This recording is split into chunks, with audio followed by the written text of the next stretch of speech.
Good afternoon, ladies and gentlemen, and welcome to today's Sports Business and Broadcast Zoom meeting. This is our 9th one, and I greatly appreciate everybody coming on today. For those of you that don't know me, my name is Dave Leno. I'm a broadcaster from the Philadelphia area. I broadcast with several teams, including the Philadelphia Union of Major League Soccer, the New York Riptide of the National Lacrosse League, also freelance with ESPN as a play-by-play announcer, work World Team Tennis in Philly and New York, among some other teams and organizations. It's great to be with you. And if this is your first time part of my Zoom broadcast and sports business meetings, I greatly appreciate you willing to connect and learn from each other. That's why I do this. I started this during these trying times where a lot of us are not working in broadcasting.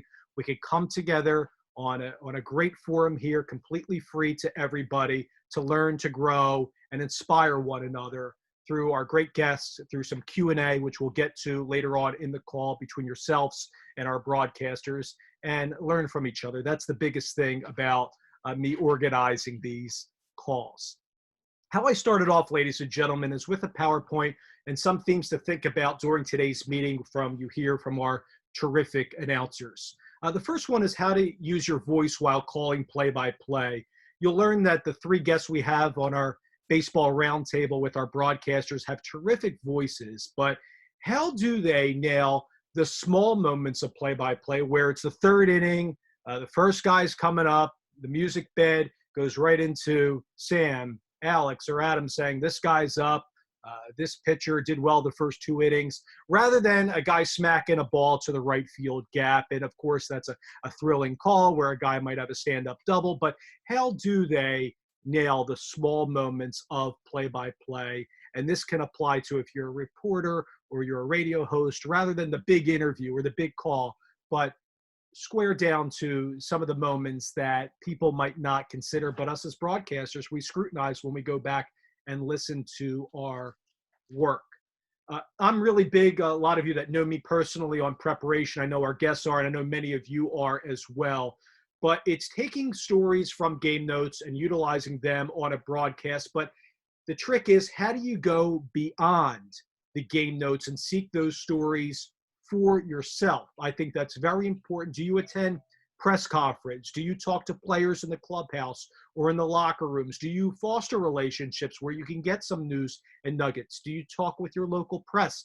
These are some themes that I think we're going to hear from the guys that we have with us today. And a really big thing, especially when you get on TV, is when to go through the X's and O's of play-by-play versus storytelling. When's the appropriate time to go into a 30-second story? Is it in a basketball game when the guy's at the free throw line, or where somebody's dribbling the ball past the timeline? In baseball, during a rain delay, there's going to be a lot of filler time. Many of you asked me to ask the guys about how they go about filling all that dead air, quote unquote, or how they fill a long inning when there's not a lot going on. So things that we'll get into. And a lot of you wrote to me to ask our announcers about how they seek opportunities in their off season as well. How do they foster the relationships to get freelance gigs where they can do college sports? And a lot of our guests today dabble in that area. What are their goals for the off season when they go back home, or maybe to a different location to get some reps on TV or for some other higher platform stations? Ladies and gentlemen, our agenda today is as follows.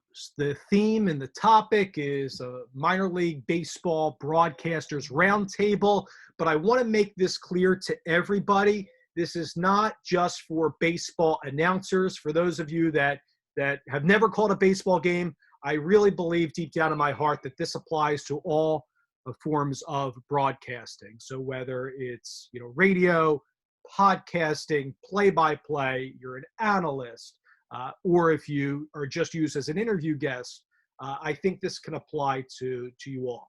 So here's how we'll start the call. We'll have a roundtable discussion between myself, Alex, Adam, and Sam. I will introduce them shortly.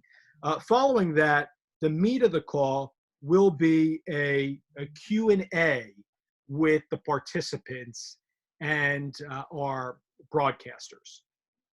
Following that, They're welcome to hang on. You're welcome to leave this meeting, obviously, anytime that you want. We will have a review of the roundtable.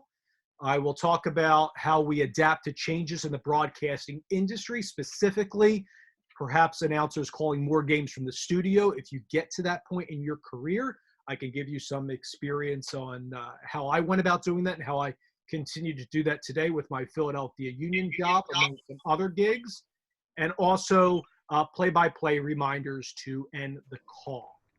But for now, and I know that was a lot, let's listen to the guests that we have today and some of their play-by-play highlights. This is coming through, obviously, the Zoom app. So if you see the video a little bit behind the audio, my apologies. That's obviously coming through Zoom. So let's listen to our great broadcasters before we introduce them. 2-2 on the way. And it's in there, strike three. A first season you'll remember forever. The Amarillo Sod Poodles are Texas League champions.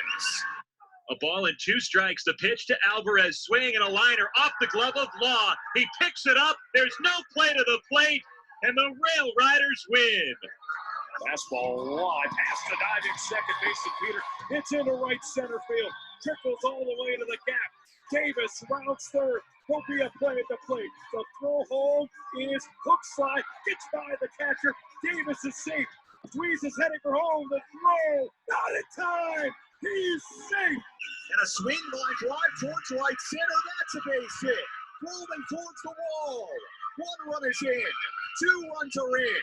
Here comes Castillo. He's in. Swing and a rocket out to right field. This one's gone, and look out if you're in the warehouse. That goes down an adjacent alley. It's clear out of fifth, third field. Pitch, and that's crushed. Left field, way back, Galloway track. Goodbye, ball game over. A walk-off home run. 2-2 on the way. And those were some exciting moments, and thank you guys for allowing me to put that little highlight reel together and to hear your calls. That's resonating with a lot of the participants on the call today. So today we have a minor league baseball broadcasters roundtable. I am pleased to have on the call from the Iowa Cubs, Alex Cohen, from the Scranton Wilkes-Barre Yankees, Adam Giardino, and from the Amarillo Sod Poodles, Sam Levitt.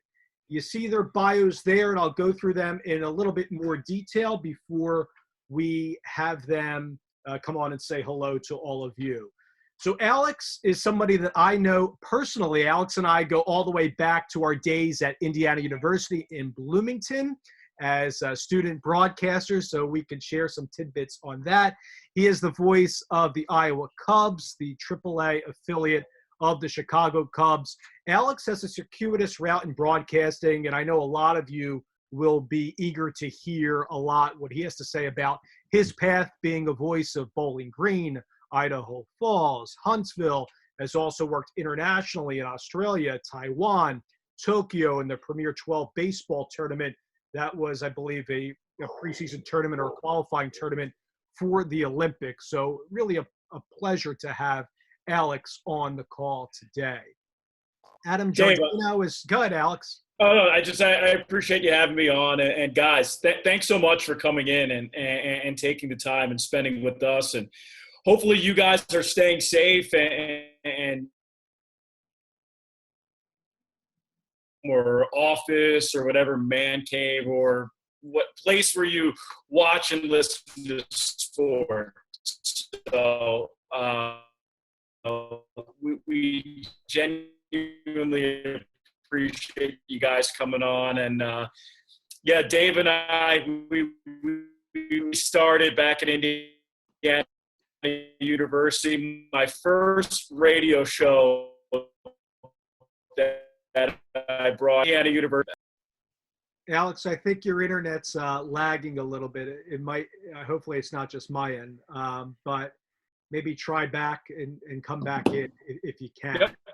Yeah, I can do that. All right. Thanks, man.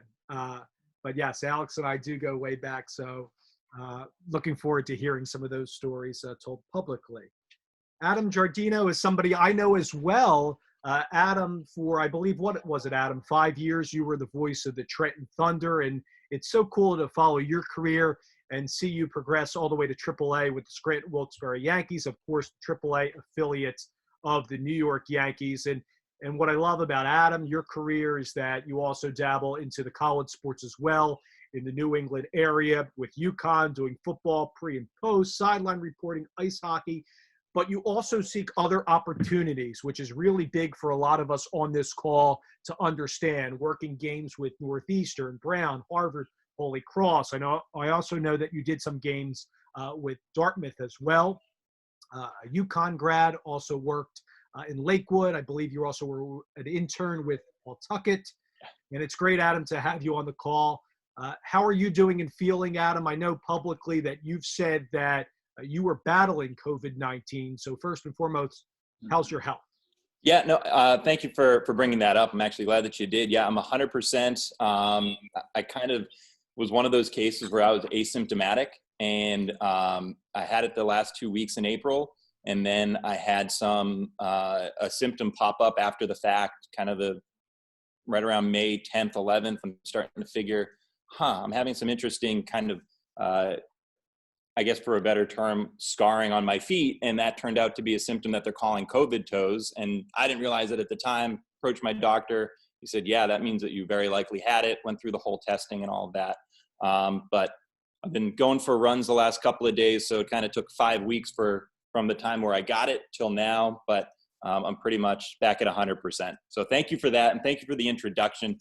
I'm a little humbled compared to where Alex has had to go to different countries and all across the United States with his work. You know, I feel far flung at times being from Massachusetts and getting to spend my summers down in Lakewood, Trenton, and Scranton. But those three locations are all about 2 hours at most from one another. So I've kind of stuck to the same part of the country just by happenstance. I've applied for jobs all over the place, but I've been relatively fortunate that 4.5 hours kind of seems to be that number from home for me when I have to move for the summer. So I'm really, really excited to be here. Thanks, Adam, and glad that you're safe and healthy and you battled that. And yeah, listen, no plane rides, right? I mean, I think that's a good thing, especially nowadays. Great to have you on. Yeah. And finally, another broadcaster who's extremely talented. I followed his career from afar. It's great to connect with him recently, and that's Sam Levitt, who's the play-by-play voice of the Amarillo Sod Poodles. That's the AA affiliate of the San Diego Padres. And Sam, you're the inaugural voice of that team, and you come away 1 year and you get a ring. How the heck do you do that? Yeah, I have to go get the ring at some point. It's in the other room. Yeah, I appreciate it, Dave, and it's great to be on here with Alex and Adam. And, I think this is, like the other guys were saying, just a really cool thing, especially during this time and especially with everything going on that we're all going through in this business, and whether you work in baseball or whatever it might be. It's a really interesting time for everybody. So I'm super happy to be here, and yeah, appreciate you having me on. And I will go get the ring at some point in the other room. But it was a unique experience last year. I saw somebody with a Sod Poodles cap in here. I lost him on the screen, but yeah, there he is. He's got a Sod Poodles cap. So that's cool. And yeah, no, this is really exciting. And Adam, good to hear you're doing well. I didn't even know that, which is good to hear that you're doing well, and excited to do this today. Thanks, Sam. And let me give people your background as well. So I mentioned inaugural voice of the Sod Poodles. I've also caught you nationally on the Big Ten Network as well, which I think you do a fabulous job. You're open, smooth, crisp, your voice, your calls, very polished broadcaster. Somebody like myself really can learn from. You also worked with Corpus Christi Hooks, part of their broadcast team. I mentioned some of the TV networks, ESPN, BTN, when the American Sports Network was going as well. You were also the voice, I believe, from 2014 to 16 with the Gateway Grizzlies. That led you to doing games at Southern Illinois, Edwardsville. doing some games, I believe, with the great Joe Pott, if he's still doing those. Mm-hmm. And you've taken some opportunities like Adam, and I know Alex probably has as well, working some college games in the Chicago area, getting on NBC Sports Chicago through Loyola games, UIC, calling the high school game of the week in Texas on radio. Also worked for Channel 6 News, the WLNS, I believe. Is that the same station as Lisa Byington worked when she got her start? Yeah, it was. And that was my journalism residency when I was at Medill at Northwestern. So that was a little bit different. But yes, actually a lot of really, really good personalities and broadcasters have actually gone through WLNS. So that's back in the day. That was a news reporter residency. But yes, I did. That's wonderful. And you are a Northwestern grad, so we won't hold that against you. Alex and I be Indiana grads, but great to share the Big Ten love. Just wanted to check, is Alex Cohen back with us? I'm right here. I'm back. I will blame the dog for that one. We're all trying to social distance, but he decided it'd be the perfect time to run over the wire with the router. So thanks. No, all good. Well, first off, thank you three, and thank everybody. I see 74 people right now on. I know more will probably come in over the course of this. So let me get to it. I know that was a very long introduction, but I wanted everybody to hear you, and I wanted to give a little bit of your background so we can go into the play-by-play mechanics, all stories, what your game day routines are like.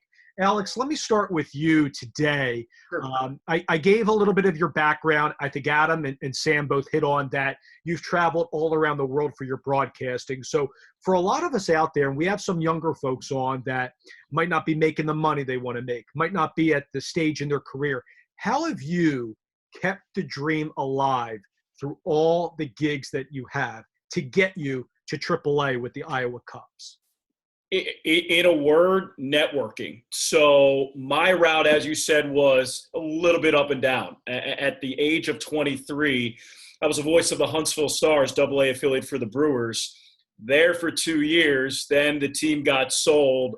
I wasn't where I wanted to be professionally. I didn't like the way that my voice sounded. I was developing bad habits. Huntsville was a difficult situation just because there weren't that many fans there. I think at a self-reflection standpoint, I was a little immature at the time.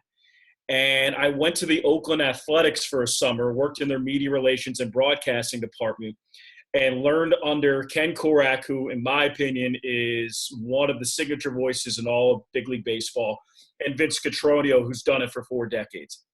And spending a summer not behind the mic made me appreciate how much I wanted to be on the mic and take a backseat approach and actually listen and take notes and write down everything from what they did on the field during batting practice to their pregame routine, to their pregame meal, to what they drank during games, to how they integrated stories. When Ken sometimes switched over to TV, I tried to take notes of his differences in storytelling and pace and tempo from TV to radio.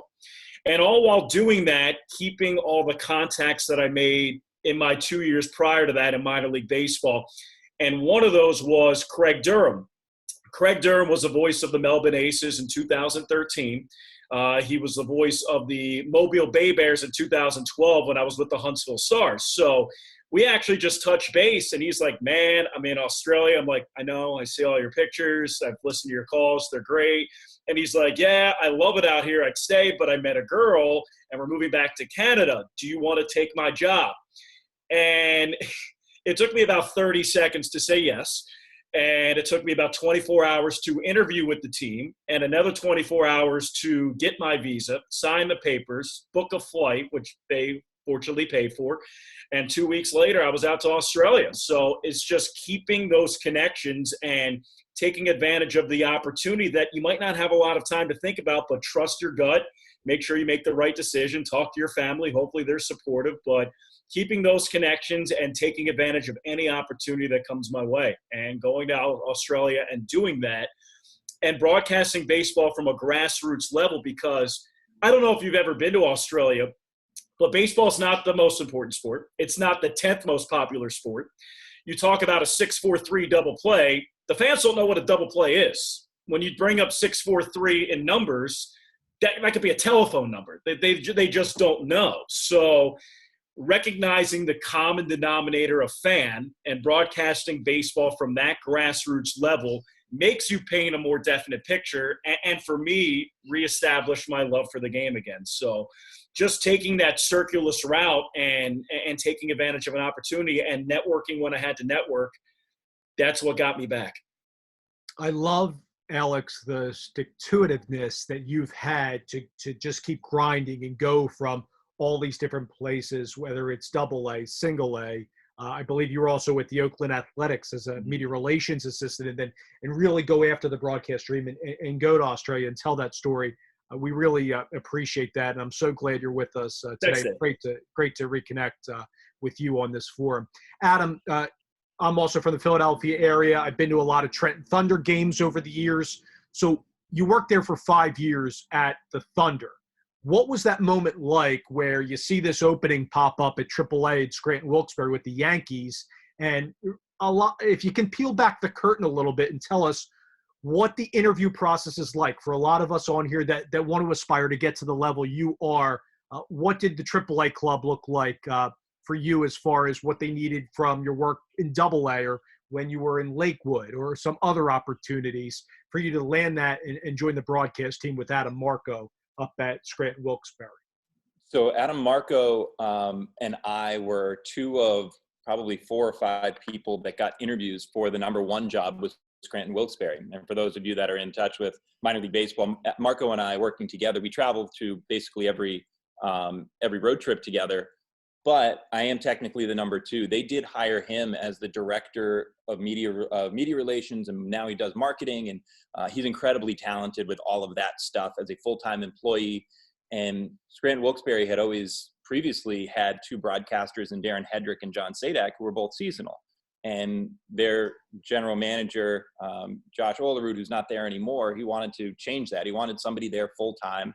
And, I had all of my college-related experience, and I think I would have been willing to make that transition and work full-time given the right circumstance. But ultimately, they made the right decision for the organization to hire Adam Marco. So then that put me in the situation of it was, I was front and center in terms of the season ends mid-September. I'm in the middle of an interview process with them. I realized that I don't get the job, but Darren and John both left the same off season. So I knew that the #2 position was open, but it wasn't a priority for them to hire. So at that point in the off season, all of a sudden I've been going full bore into this interview process. And then they, there's this #2 spot, and they sort of say, all right, we're going to just let it sit for a month or 2, which anybody knows when you're in the middle of an interview process, that is an awful thing to hear. And I'm thinking, well, if I'm one of the, say 3 or 4 other people who didn't get this #1 job, why am I not one of the 3 or 4 people? Let's just make a decision here. So I had to wait that all out. And I was lucky where a person that I've become really good friends with, Jay Burnham, who's now with UMass, he and I became friends when we were in the Eastern League together. He was in Richmond. He actually was one of the people who hired me on the way out of Trenton. When he was in Trenton, went to Richmond. So Jay and I had been close for a while. He and Adam Marco were friends from their time in the South Atlantic League together when Jay was in Asheville. So it's an incredibly small network, and it gets smaller the longer you're in it. But having Jay reach out to Adam Marco, who I'd met once or twice before in passing along the way, but basically say, this is your guy, just hire him, don't worry about it. I think that Jay saying that to Marco kind of made the decision for him.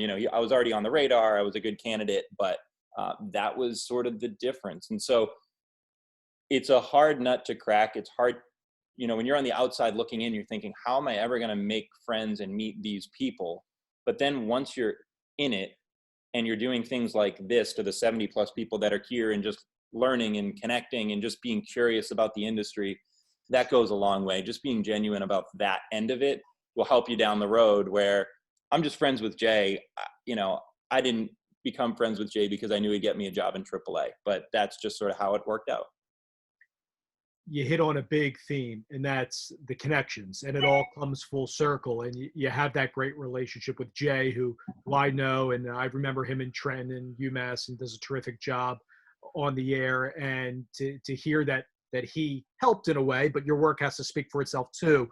That's awesome to learn. And I think that's a good learning experience for everybody on that call is, and I tell people all the time, for those of you that have been on my previous Zooms, and if you don't know me from Adam, and this is the first one, try to befriend or get to know the people in your league, around your conference. If you're in college students at your radio station, TV station, you never know where all these men and women will work one day and who may be able to help you. And I'm not saying you need to be the best of friends with everybody, but if somebody can vouch for your work, in this case, like Jay did for Adam, you know, it might happen. And I know that's happened a lot, and I can go into some more stories about my career, but this is not about me today. It's about our guests. So let me turn to Sam, because Sam, I believe in reading your story.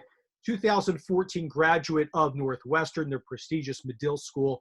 You become a play-by-play guy for the Gateway Grizzlies for, I believe, 2 years, 14 to 16. And after that, you become a part of the broadcast team with Corpus Christi. And then fast forward, you become, in a very short time after graduation, the inaugural voice of the Sod Poodles. So I'm sure people out there are curious, how do you get all these great gigs at such a young age and just master the job interviewing and application process? Yeah, I've had a mix of the experiences of Alex and Adam. So Alex has gone kind of up and down. He's gone, you know, across the world, come back, and he's gone from AA to, you know, the Midwest League and then back to AAA. And Adam's kind of stayed more on the East Coast and had more that kind of straight line up. And I'm sort of a mix. I've bounced around a lot, and I've taken a lot of different opportunities. Like you said, the Gateway Grizzlies opportunity in St. Louis, that was my first job out of college. And that was an opportunity that came about because of somebody both Alex and I know, and that's Adam Young, who's now at New Mexico State. And just to piggyback off what Adam was saying, as far as those relationships, those are so important, no matter what level you're at, no matter where you are in your career. You know, Adam was somebody that I just reached out to one day when I was working in the Cape Cod Baseball League in college. And so when I applied for that job out of college, and I was, you know, graduating in March, so a lot of the affiliated ball opportunities aren't really there. You know, I shot right to the top of that list because I already knew him. And it just shows you those little relationships, how important they can be. And you always want to be cultivating those. So that's a mini story from that. But you know, for me, it's been a mix of being aggressive about the opportunities and also knowing when I was ready for what's next. When I was in St. Louis working for Gateway, and I had a really good position there and position at SIUE. I mean, I was 22, 23, 24, had a number one job in indie ball, which is a different thing. And Alex can talk about that as well. It's different than affiliated ball. But I had that. And I was calling D1 basketball. I mean, I was calling every women's game for SIUE. I was filling in for Joe Pott, 10 to 12 men's games per year. So, you know, that's 40 to 50 games somewhere. I mean, that's a great situation for somebody out of college. But, you know, 3 years into that, I kind of felt like I had to go, and I was ready for what's next. And I do think that's a really important thing to realize. That's an important thing to have that feel for when you're ready for what's next. And I think in this business, and this is just my opinion, and I'm sure the other guys would say everything's just their opinion. In my opinion, you need to be willing to jump sometimes without exactly knowing where and how you're going to land. And I've done that a couple of times. So, you know, I ended up leaving St. Louis before I even had the Hooks job and knew I was going down to Corpus Christi, but I knew in the baseball sense that I was ready for what was next, whatever that was going to be. And, you know, the Hooks job opened. It was a job posting. There was nothing special to it, but I applied. I got it. I mean, I'm sure we'll talk about it a lot more. I have my own theories about why I got that job, why I got the Amarillo job, and how I've been able to, at least on the baseball side and in other sides of the business too, but especially on the baseball side, kind of have that upward trajectory from indie ball to a number 2 at AA to a number 1 at AA. You know, it was the same thing in Corpus when I came to Amarillo, you know, when I decided I was going to do that a year and a half ago. It was the same concept. You know, I kind of knew after 2 seasons with the Hooks that I was ready for what was next. And I've been lucky that when I've had those moments, where I knew that I was ready for that next thing, that it's worked out. And that's, that's a big part of this business. A big part of minor league baseball is there is a degree of timing and luck that sometimes you just really can't explain. And I've been really lucky in that sense for sure. So that's kind of the long story short of how do you create those opportunities. I think to what Adam was saying, networking is huge on all levels, not just trying to, get in the ear of coordinating producers at networks or GMs of minor league baseball teams. But, like Alex and I, and I don't know Adam super well before this. We're getting to know each other right now. Alex and I, we've only met each other a couple of times. We'll text and we'll text, and like those relationships, even among people your age as you're coming up, I think are really important because it allows you to build a reputation. People hear about you. I mean, we're all in the same industry. So broadcasters talk, GMs talk, people around minor league baseball talk. And if you create that reputation for yourself, it can be really helpful moving forward. So I think networking, having that feel for what the timing is in your career and having that feel for when you're ready for a jump and what's going to be next, I think those things are really important. And to me, long story short, that's how I think I've done it. A few of the takeaways from all the important things that you just discussed, I appreciate you giving some background on that and some context there is, you knew you were ready to go from A to B to C. You also took chances like Alex and Adam did, and like many of us on this call who are trying maybe to get into broadcasting or are in their first or second job looking to get to that third spot or maybe to go from radio to TV. So there's a lot of lessons applied there. Now I would like to just put up another PowerPoint slide about how I would like to go into some play-by-play stuff with you guys, our experts today. Mm-hmm. So among the topics that I want to bring up is using your voice on your broadcasts and how that has strengthened from your first job out of school to where you are right now. Another big thing for me that I notice with people like you three and others is how you control your pacing, your tone, your tenor on your call. So I want to dive into a little bit of that today, and also how you paint a picture on the radio. What are the necessary information that you want your listeners to know? And when you're on TV, putting that caption up there, and also mixing the vocabulary, which I think is a big thing. I remember, I don't know if Cam's on here, but Cam asked me a great question about how you do with your vocabulary and how you mix it up as you're in game 45 and you don't want to use similar terms to describing a ball coming off the bat. Also pregame interviews, your game day routine, how you go about your open, and how you go about handling those big moments like a walk-off home run or a game-ending double play. So all three of you can chime in here on this. So I'm just going to leave it open to the three of you. And let's start off with some of the play-by-play and your game day routine. So what are you thinking about when you're driving to the ballpark, and what are your duties? And please expound on this if it's in addition to just calling the game, which I know media relations work is involved. And any three of you can take this first, but what are you thinking about on that drive? What do you have to do in addition to filling out your scorebook, pregame interviews, into executing before first pitch? I'll start. I guess with the Iowa Cubs, my job title is a little bit different. Now, when I was with the Idaho Falls Chuckers and the Huntsville Stars and the Bowling Green Hot Rods, I was the play-by-play broadcaster and I did media relations. So a lot of it was fixated on making sure that I got all the roster moves done and doing the game notes and then having adequate time to prepare for the games. Now, with the Iowa Cubs, I work as a sales associate. I have about 35, 36 clients.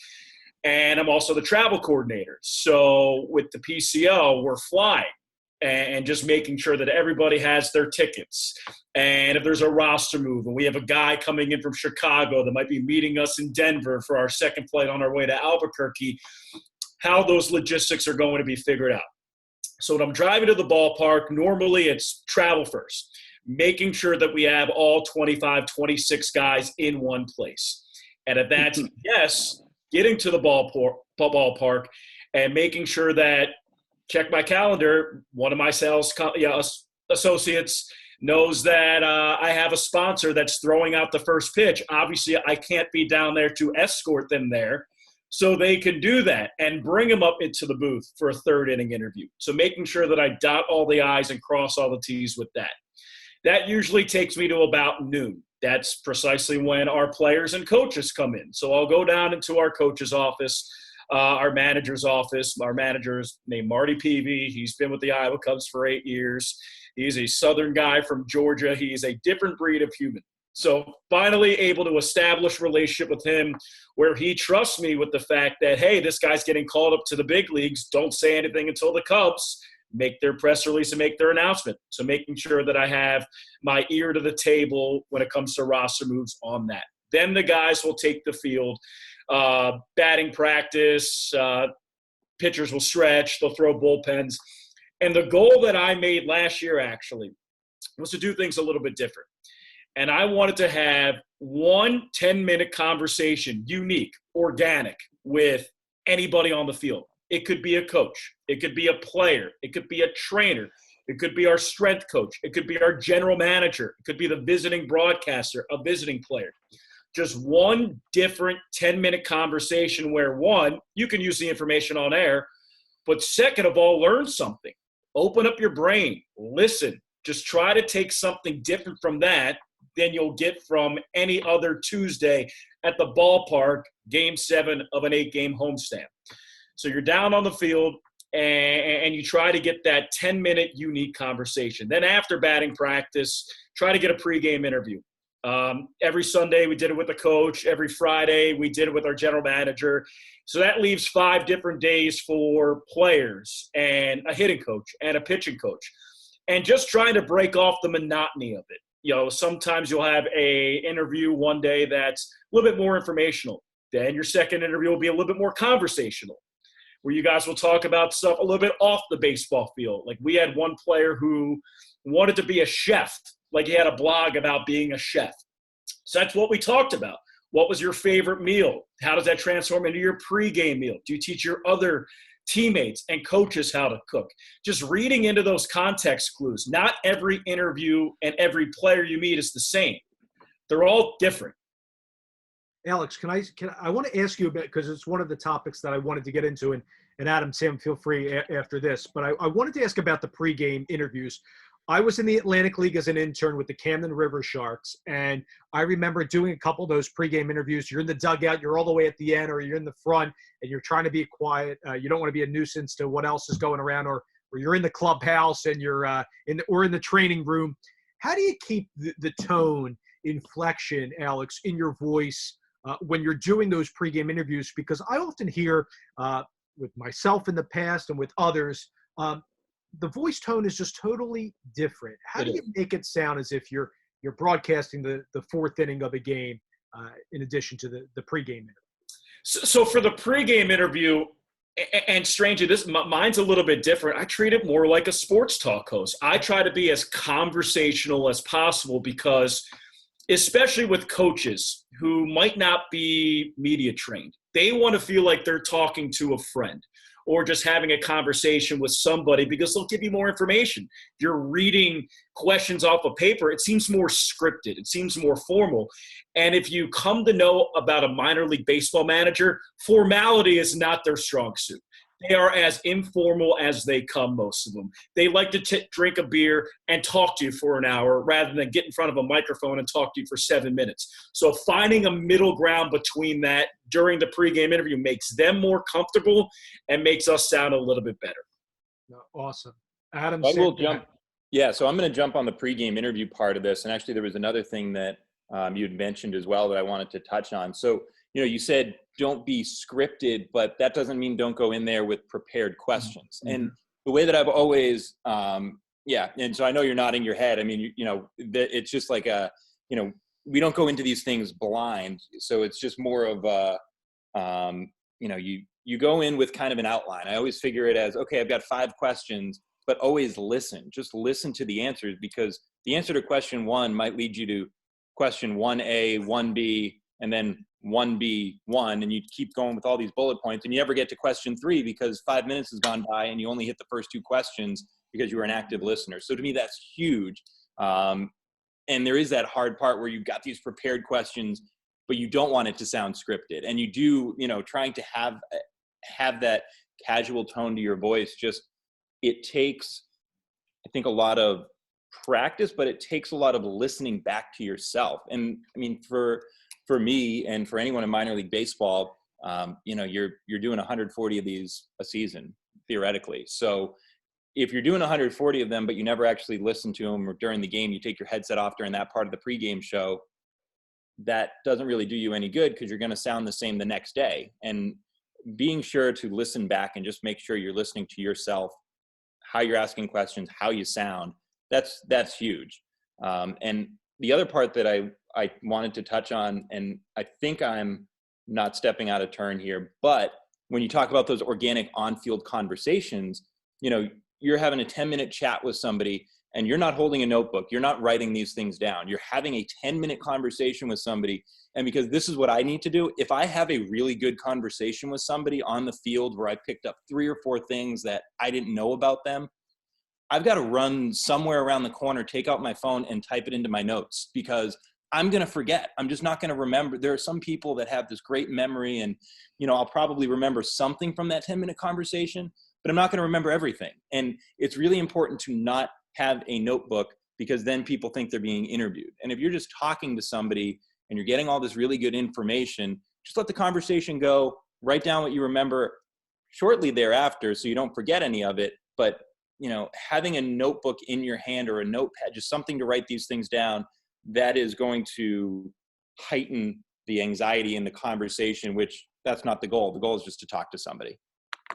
Yeah, I'll chip in on a couple of the points about the pregame interview and also go through my daily routine, and that's changed from team to team. But on the pregame interview, I think what Alex said on a couple of notes is really important. One, you want to be conversational, and I think that goes for anything you do, and it's something that I struggled with early in my career. It's something I still struggle with at times, sounding conversational, sounding natural.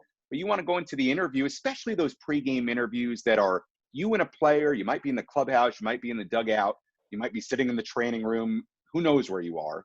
You just want it to be a conversation. Then off Adam's point, I cannot stress how important listening is and how often I do not listen personally, or I've caught myself when I listen back. You'll listen back and you'll hear the answer, and then you'll ask that question that he already answered 4 minutes ago because you weren't listening to what he says. And if one thing I would really encourage everybody to do is get outside just sports interviewing. Go listen to how people interview. Go listen to how a Howard Stern interviews. Go listen to how I'm taking any Charlemagne the God interviews, like any radio host from anything. Some of the great interviewers of our time, and you'll notice they ask follow-up question after follow-up question after follow-up question. And I would argue that listening is the most important thing you can do in any interview. And I'm not the perfect interviewer. I feel like I don't do a great job of that sometimes. I've got better at it as the years have gone along. But listening and following up, you can, like Adam was saying, you can follow up, and you might get 6-7 minutes right there just by following it up. Like if you're doing a pregame interview every day, I would almost say as a challenge, go to somebody who you know is a talker, do the interview with them, and don't come in with any questions. Like, about these guys, if you're doing baseball every day, go in, ask them a question about, have a couple of questions in your head and run with it. So I think that the interviewing, the conversationalness and the listening part of it are two huge things. And if you want, I have, I think, kind of an interesting day-to-day take us through schedule. Your routine. Yeah. So, for me at every job, it's been a little bit different. So when I was with the Grizzlies, my first year back in 2014, very, very different. I was the number 2 guy for Adam, making no money. I was doing everything from filling up the fridge to doing game notes and to, passing out stat packs in the clubhouse and doing that. And I was like at the copier and printer all day long. When I replaced Adam in 15 and 16, and it was my show, and then I had an assistant, it was different. My responsibilities changed. With Corpus, it was different, but I'll get into what it is now with Amarillo.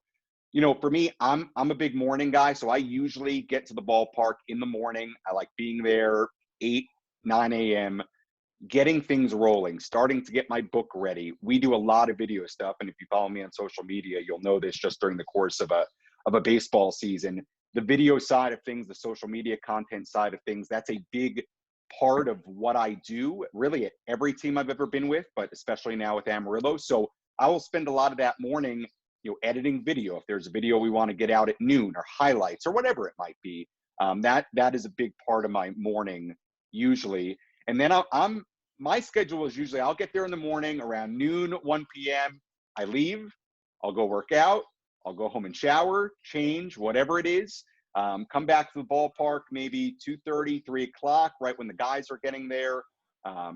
Because I feel like the morning part's good, but there's a lot you cannot do. You literally can't do until the team's there. Whether it's talking to guys, doing your interviews, or any video stuff you want to record that day. So I'll get back to the ballpark 2:33 p.m. and then and the other guys can speak to this, that's kind of when it's go time, when the team gets there. And that's batting practice, and that's where you're having conversations like Alex and Adam were talking about, where you can really go down for BP. These guys, you're around them for 5-6 months, have those conversations, get things for your broadcast. And Adam made a really good point. Those are not always conversations where you need to have a pen and paper. Go into the coach's office, talk to them about stuff. And once you really get the feel for a team, for a manager, for coaches, you'll know the things that you're able to say on a broadcast and things that you shouldn't say on a broadcast that they say to you, or how you could take certain information that they say to you and say it without them getting, angry for you saying it. And talking to coordinators too. I mean, I'm sure it's with the Yankees and the Cubs as well. I mean, we have rovers and coordinators and, farm directors around us all the time. So you want to have conversations with those guys too. And for me, I mean, the pregame show we do on the field and the TV pregame show, that's a big part of what I do. So like after BP, it's basically prep, get ready for that pregame show. I go down to the field 6:15. So that's always been different. We start, we go on air 6:45 for our radio pregame show, but I'm like ready to go by 6 o'clock because I have to go down at 6:15. We do the TV pregame show. I'm out of there by 6:40. I run up to the booth. We do our radio pregame show. We do the game. And then after that, it's kind of the same thing. I do highlights, work on any video. If we want to record a recap for the next day's TV pregame show, maybe we'll do that. But you could listen to us talk about our days, forever. It's a long day. I mean, that's like every day in the minors, and there's no break. There's no, there's not a whole lot of rest. And when people talk about the grind, that's what they're talking about, in my opinion. I mean, it's every day. And by the way, I'm talking about my home schedule. That's not when we get on the bus and we arrive in Corpus Christi at 8 a.m. and we've got a game at 7 p.m. So, it's every day is a little bit different, but it's that's the grind we're talking about that really only minor league baseball provides. I love the story of your routine and you taking a break in the middle part of the day, that you can do that and go work out, go get something to eat, relax, come back, you guys. And by the way, I don't always take that midday break. It depends on the day, right? It depends. And I know broadcasters that, will have a totally different routine. Like there are broadcasters in our league that show up at 4 p.m. And there's nothing wrong with that. Everybody's got a different situation, different idea of what they do, and also a different employment situation where, maybe they're not supposed to show up until 3-4 p.m. So everybody's a little bit different. There's nothing wrong with any of it. It's how you go about it. Absolutely. When guys get to, men and women get to your level, and this can transcend, again, baseball. This can, get maybe that network TV job, a package on ESPN or CBS Sports Network, or if you want to be a sideline reporter, if you want to be a radio host in a top 40 market, or get your podcast to get over 500,000 views. I think you know where I'm going there. But the common theme that I see with you guys is the delivery and the mechanics of your play-by-play, your tone, your pacing. You don't rush through your calls. I have a scenario written down here, so forgive me if I'm reading, but when there's, and you don't have to tell me how you would do the scenario, but I'm asking you to take me through the mindset as a play-by-play broadcaster, how you are watching the field of play, describing and getting it out clearly and coherently on the air. And I wrote down scenario: runners at first and second, 1 out, 3-2 count, ball smacked down the right field line. 1 run scores, second run is coming to the plate on a bang call, while the runner is heading now to third on the throw. The batter runner, of course, is what I mean. So what I'm getting at there is there's a lot of parts on that play, and people like yourselves can master that play-by-play of all that. So for those of us that don't have as much experience as you guys do, or in college, high school, or even people that are starting to get their feet wet with their jobs, how have you become so accustomed to ascertaining the information in front of you and getting out the most important points to your listeners or your TV audience? Any one of you can take that, how you go through the description of a good play-by-play call. So for me with that, I'm listening to you describe the scenario: ball off the bat, down the right field line. If it's fair or foul, that might be your first point of inflection to let people know, okay, this is going to be close. Or if it's, fair by 15 feet, it's just running down to the corner, swing line drive down to the right field corner, it's down. And I'm always somebody that I don't like when it's, and this is a split opinion, this is just me, I don't like it's down for extra bases. I think there's a more precise way to say that. And you can mix in it's down for extra bases, but it's down, it rolls to the wall. That paints the picture without being presumptive. It's in the same way as saying, swing, line drive, right field, it's down and rolls to the wall. Smith from second hits third, he scores. That's all in the present tense. That's not Smith will score. That's not making the assumption. You're still doing the play-by-play of saying ball is down, ball rolls, gets to the wall, the runner at second hits third, comes to the plate. So you're still containing all of that without speaking in the future tense. And then so for me, if that is all transpiring, runner at first, the big part of that play is, what is that runner at first going to do? And I think that the more that you call baseball, you've seen that play 100 times now. And so that ball leaves the bat, your mind immediately goes, the biggest question is that runner from first going to score? So the entirety of that call suddenly flips to making sure you're describing the right fielder going to pick the ball up. They throw it to the cutoff man. You're talking about that runner from second scoring easily. But the whole time, the crux of that call is that runner from first going to score? And so I think it's when you've done enough that you can have a ball leave the bat and know what that big question is going to be, then you can be confident in calling the play around that. So then the runner comes home, like you said, close play at the plate, he scores. The runner going from home to third, the batter getting that extra base on the throw home, I would only continue to accentuate that base runner if it's a late game situation and that batter means something. Otherwise, focus on that second run scoring. That's the big play. Throw to the plate. Jones slides in safely, and then, let that breathe for a second. And then you can say, Williams takes off second to third. The throw there is not in time. And the Rail Riders have a runner at third with 1 out. And the score is now 2-0.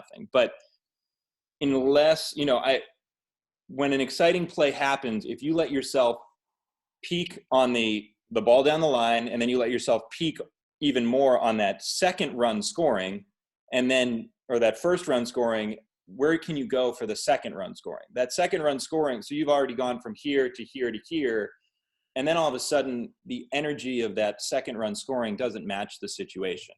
So it's a matter of figuring out what's the key moment, and then making sure that you're building to that crescendo rather than already hitting it and going, oh, I got nothing left in the tank. I'm already at where my max call should be, and there's still another run coming home.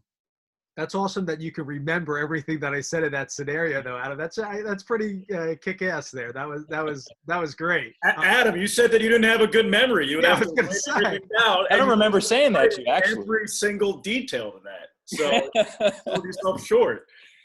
Sam and Alex, if you want to, Yeah, take I that kind as of well. I kind of want to build off of what Adam said. He made a really, really, really good point. That's going to be extra bases line. And if you hit the right adjective, ball sliced down the right field line into the corner, ball lined into the right center field gap, 2 hops the wall, that's naturally going to be extra bases. Unless a guy belly flops on first base, that's going to be extra bases. So it's better to describe precisely what happened rather than generalize and say it's going to be extra bases. That's fine. And as Adam said, you can use that. But I think there is a discernible difference between ball slices into the right center field gap, 2 hops the wall, could be trouble, or ball hit down the right field line, 2 hops into the corner, rather than ball hit down the line, hit into the gap, going to be extra bases. So you guys can see the difference based on that. Early on in my career, whenever big plays happened, I was using too many words. I was like using an AP style format to try to explain the call, sentence to sentence, period to period. And what helped me was actually listening to hockey broadcasts. My best friend growing up in high school, his name is Josh Getzoff. He's the pre- and post-game show host for the Pittsburgh Penguins, and he does some road play-by-play. And listening to him call big plays, Lemieux, I'm just using names, Lemieux to the corner, to Smith, shot, score. It's not a complete sentence, but it completely describes the action. If you can describe what's going on in 10 words, it's better than doing it in 14 words or 16 words. And that applies to a big play in baseball. If you can describe that action in 10 words, do it. It doesn't have to be a complete sentence, but just explain what's going on. Ball hit into the corner, going to be trouble, throw home, going to be a play at the plate, hook slide, and he's safe. Runner heads to third, or Smith heads to third, throw not in time, it's a 3-1 game. So you see it's not a complete sentence, but you know exactly what's going on. Yeah, I'll add a couple of points to that, and Adam and Alex had a really good analysis of what I think we all do, especially with the cutting down words. I think any element of broadcasting that is huge, whether it's TV, radio, no matter the sport, anybody will tell you, any broadcaster, any producer, cutting down words and saying something in less words is something you always want to try to do. For me in Amarillo, and I think Adam and Alex know this, I have a unique vantage point because of where the press box is. It's all the way down the first baseline. It's literally on first base. So usually, and this is still true when we go on the road, usually the good thing about an extra base hit down the line where you have base runners going around is everything is in front of you. In Amarillo, my head literally swivels now. Okay, so the plate's here, balls hit, my head goes here, and to see the base runners, I have to literally turn the other way and turn away from the outfield. Okay, it was very, very different and a totally different skill set, and that is what it is. Okay, you will never hear me complain about my radio booth. It's great. We had a brand new press box, brand new radio booth. It is what it is. We made it work. But same principles still apply. Like you played a clip at the beginning of this. That was a good example. That was bases loaded, extra base hit to the wall. And I think all I said was swing, line drive. Can't remember now. Swing, line drive, right center. That's a base hit, and it'll roll all the way to the wall. Now, I can even think back on that, and there are probably less words I could have used for that. I think I went 1 run in, 2 runs in. Here comes Castillo, he's in. I like that call. It's simple. You could argue maybe I should be giving a little bit more description on where the ball's going, what the outfielders are doing. But those kinds of plays, especially in that kind of moment, that's a postseason moment, crowd's going nuts. Like, I think the punches of just making it dramatic, cutting down words are important. My only other point with Alex and Adam would be this, and Adam kind of spoke to it. I think it was Mike Cousins once said to me when I was in college when we spoke, energy, and this is radio. I want to make it very clear. TV and radio are 2 very different things. So I'm only speaking to radio right now. You want to ride the elevator of your energy, okay? So on that kind of play, you don't want to get to the top floor of the elevator when you say ball down for extra bases. No, you want that to build, like Adam was saying. If you go to here, the top of the elevator on the first run coming in, well, where does that leave you to go on the next runner coming in? And what kind of situation is it? Is it the bottom of the 8th inning and that runner on first base is the go-ahead run? That's a pretty darn big call. Like, to me, that's one of the biggest calls you have to have in your radio baseball arsenal, period. So you have to think about riding that elevator on the call, starting here, and you want to reach that crescendo when it's appropriate to reach that crescendo. And I've always thought about that with radio play-by-play. And I think it's really any sport, but you want to ride that elevator up to the top floor and not get to that top floor before you should. And that's important, I think, in any radio play-by-play, especially big plays in baseball, because most of the game, in fact, 98, 99% of the game is not that. It's just kind of chilling. I mean, it really. So you want to be mindful of hitting that energy and riding that elevator, quote unquote, in the right moments and to the right crescendo. Two of the biggest things that a coordinating producer once told me were the economy of words and letting the game come to you. And I think this was for some of my TV broadcasting. And I think all three of you hit on those two topics in your analysis of that scenario there. The less is more point, very important with the economy of words. I think even major league broadcasters that I hear on the radio, driving in the car with Sirius or just hearing at home in the Philadelphia area, Scott Fransky, is that they exactly what you three have said, that they don't talk as much on that call where you think they're going to have a run-on sentence and a run-on sentence, like Alex described. You shortening that, I think is something, a theme that I've noticed a lot with a lot of broadcasters like yourself, and letting the game or letting the play come to you, rising to that. Sam brings up a great point, not getting too hot. I can apply this to a basketball game where you don't want a transition and a slam right down the middle of the lane to be this screaming call, because where do you have to go? You have nowhere. And I'm a guy that personally likes to get into games. I'm sure a lot of you are as well. That's my type of style. I love to have that type of broadcasting, but I've learned scale back and build to that moment on some of those game-winning plays. Dave, I'm actually going to give you a little bit of credit as somebody who has known you calling games for about a decade and listening to early Dave in college, and you've always been so polished and so articulate. But your ability to control the big moment, as you do now with the Philadelphia Union, and listening to those calls, you have perfected that. You've gotten, and this is the natural progression of broadcasters, but just seeing how you've grown from college, reaching that top of the register, listening to your calls, to now making it sound more innate and staying within that 7 to 9 frame when you can still go to a 10. And I think that knowing you for as long as I've known you and listening you call IU soccer to now, it's been incredible growth. So to pat you on the back there. I really appreciate it. Yes, there's some YouTube videos out there. Me doing soccer at Indiana, quite different from MLS. And I've grown from the first time I did a Union game in 2016 to now immensely. So I really appreciate that. You're bringing up some cool memories there, Alex. I want to ask you three. Before I get to it, I am going to stop myself soon. Let me just first say this. I see people have their hands raised, so we will do a Q&A session for as long as our guests have time for. So continue to put your hand up.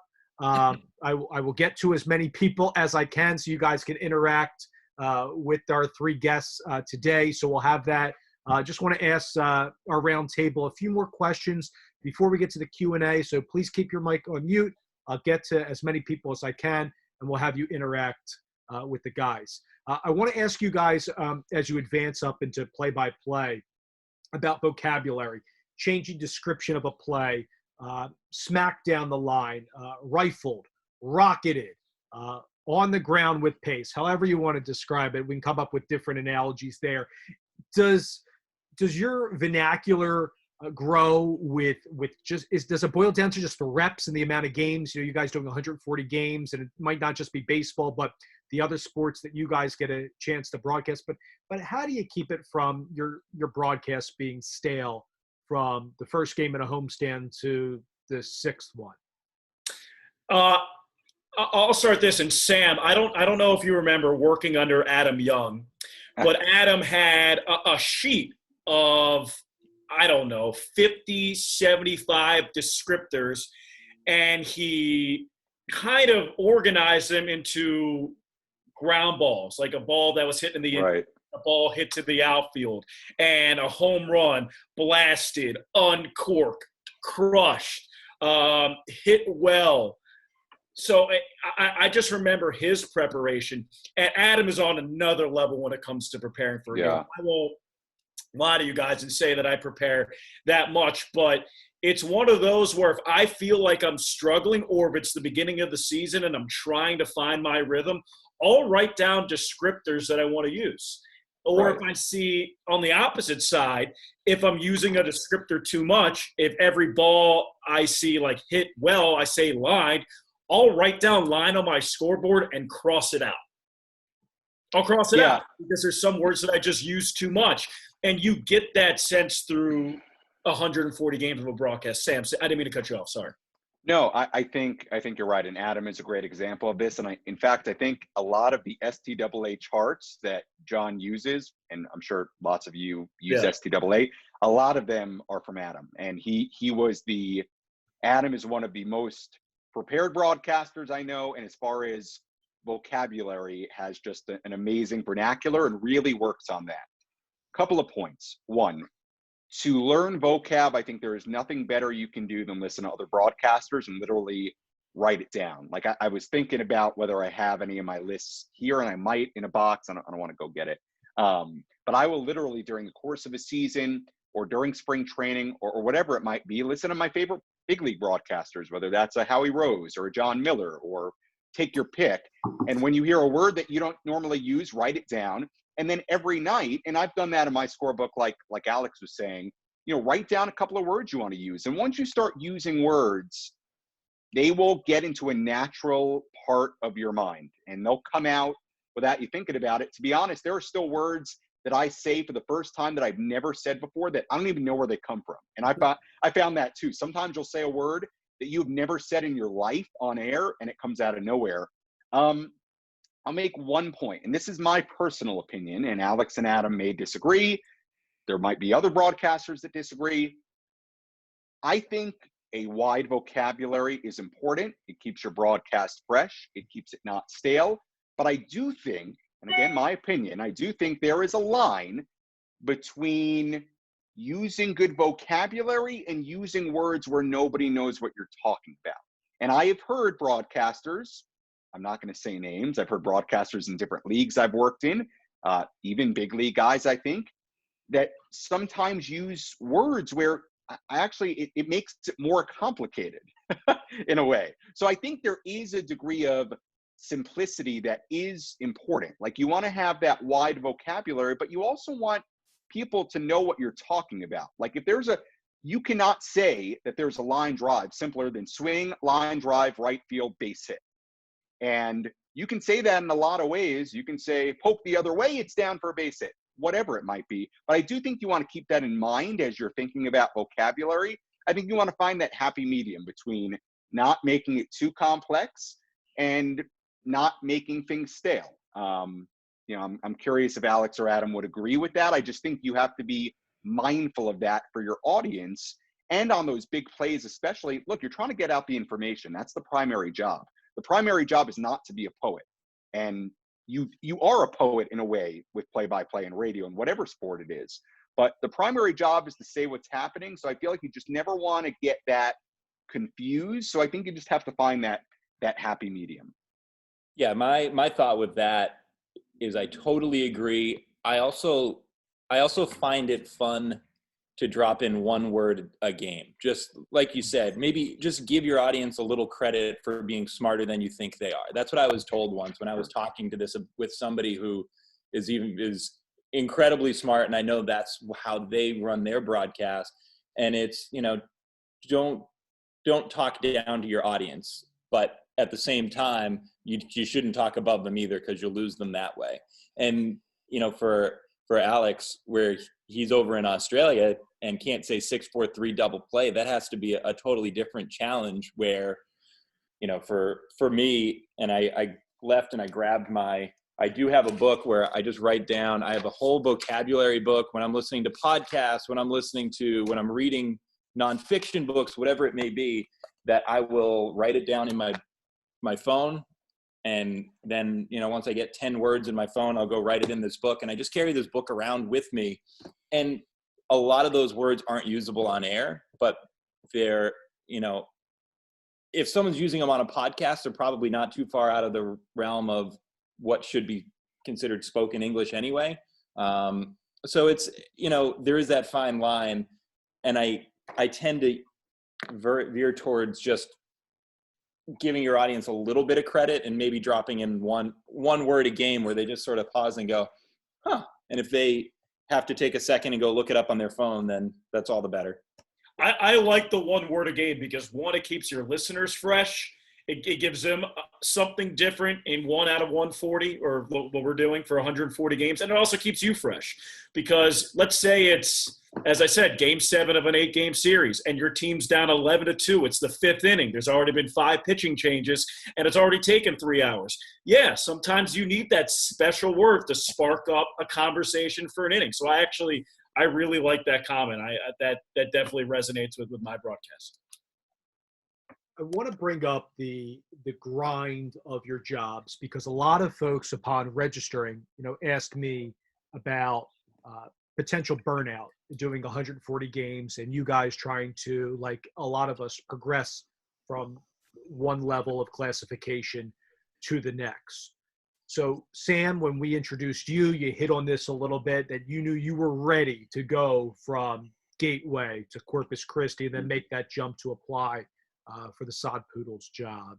Alex, you went on to go from Melbourne back to the States and then progress up the ranks. Adam, when you made that moment, you found that gig was open in AAA with Scranton Wilkes-Barre. You knew that was the time to apply for it. You stuck it out. You waited those 2 months and you made that jump. What I'm seeing, and you guys know this, that I've gotten just the way it's worked out, wasn't by design. I've just gotten a few more television gigs than radio, but I think radio is the purest form of broadcasting. So long preamble for a couple questions, take it any way you want, and then we'll hand it over. I'll stop and I'll get to some Q&A here with everybody. So number one, a couple things I'm noticing. For potential jobs that come open when you get to the majors, and 2 of you are at AAA. Sam, you're well on your way, obviously, of getting to one of those coveted Major League Baseball jobs. But I'm seeing some guys that have men and women, but let's stick with play-by-play people in baseball. They have TV experience more so than the radio background. They're not coming from the minor leagues. I want to get your thoughts on that. Quite frankly, does it piss you guys off? Does it, for someone that's grinded from single, double to AAA, there's a play-by-play job open, but it goes to a guy who's an anchor reporter at a top 10 market, or he's coming from Sports Center to get the head job. I want to get your opinion on that. And then for the younger folks on here, what are the proper steps that one should take when you're coming out of school to apply for an affiliated job? What are the differences between affiliated and unaffiliated? And I know I'm throwing a lot at you there, but a lot about job application, that process, if you can get into, and how one day you can get to the big leagues because those jobs are so few and far between. Anybody can have it. Yeah, I'll start with, am I pissed off that TV guys are getting radio jobs? And I'm not. For every TV guy getting a radio play-by-play job or a TV play-by-play job, there are the Aaron Goldsmiths, there are the Tommy Thralls that are still working their way up through minor league baseball and calling games. The fact of the matter is, if you go about your business the right way and you work hard and you're a good play-by-play guy, people will find you. You got to do things the right way, but people will find you and put you in the position that you're supposed to be in. But that doesn't mean that you shouldn't work hard and shouldn't expand your profile. Definitely don't turn down the TV job. But have faith that your hard work and you doing things the right way, it's not worth having energy of being pissed off at other people for getting good opportunities. Just know that, for every guy who doesn't do it the traditional route, there's somebody who does do it the traditional route. For every John Sadak, there's an Aaron Goldsmith. For every Joe Davis, there's a Tommy Thrall. So there's a balance. There's an equilibrium there. For the younger broadcasters who are trying to get affiliated baseball jobs, tape, more tape. Email athletic directors, email directors of broadcasting, and say, hey, I have free time. Do you guys have an open booth where I can record a demo? I have my own equipment. Record that demo. If you listen to Joe Davis, if you listen to Adam Amin, they got their national play-by-play gigs from demos that they recorded. They emailed the Chicago Cubs media relations staff in September when they were, I think, 24, 23, and say, hey, do you have an open booth on this Sunday game where there's nobody going to be there? They said yes. They recorded their demo. A year later, they had a big league job. Just get that tape. Experience. And then that would be my main piece of advice. Yeah, I'll add on. There's a lot that I want to say right now when it comes to getting jobs, when it comes to what it takes to go through that grind. I'm going to get through it really quickly because I know we want to get to the Q&A, and I could go on for about 15 minutes. And there are some people in here that I've spoken to before, just on a networking level, and that I've looked at their tape. And there are actually, I think, some people in here that I haven't got to yet, so I apologize. But I'm going to say a couple of things real quick. One, as far as getting jobs, as far as creating opportunity in minor league baseball, look, I'm of the opinion you have to have a real willingness to do whatever. And I don't know, I know everybody's reality. Every situation is different.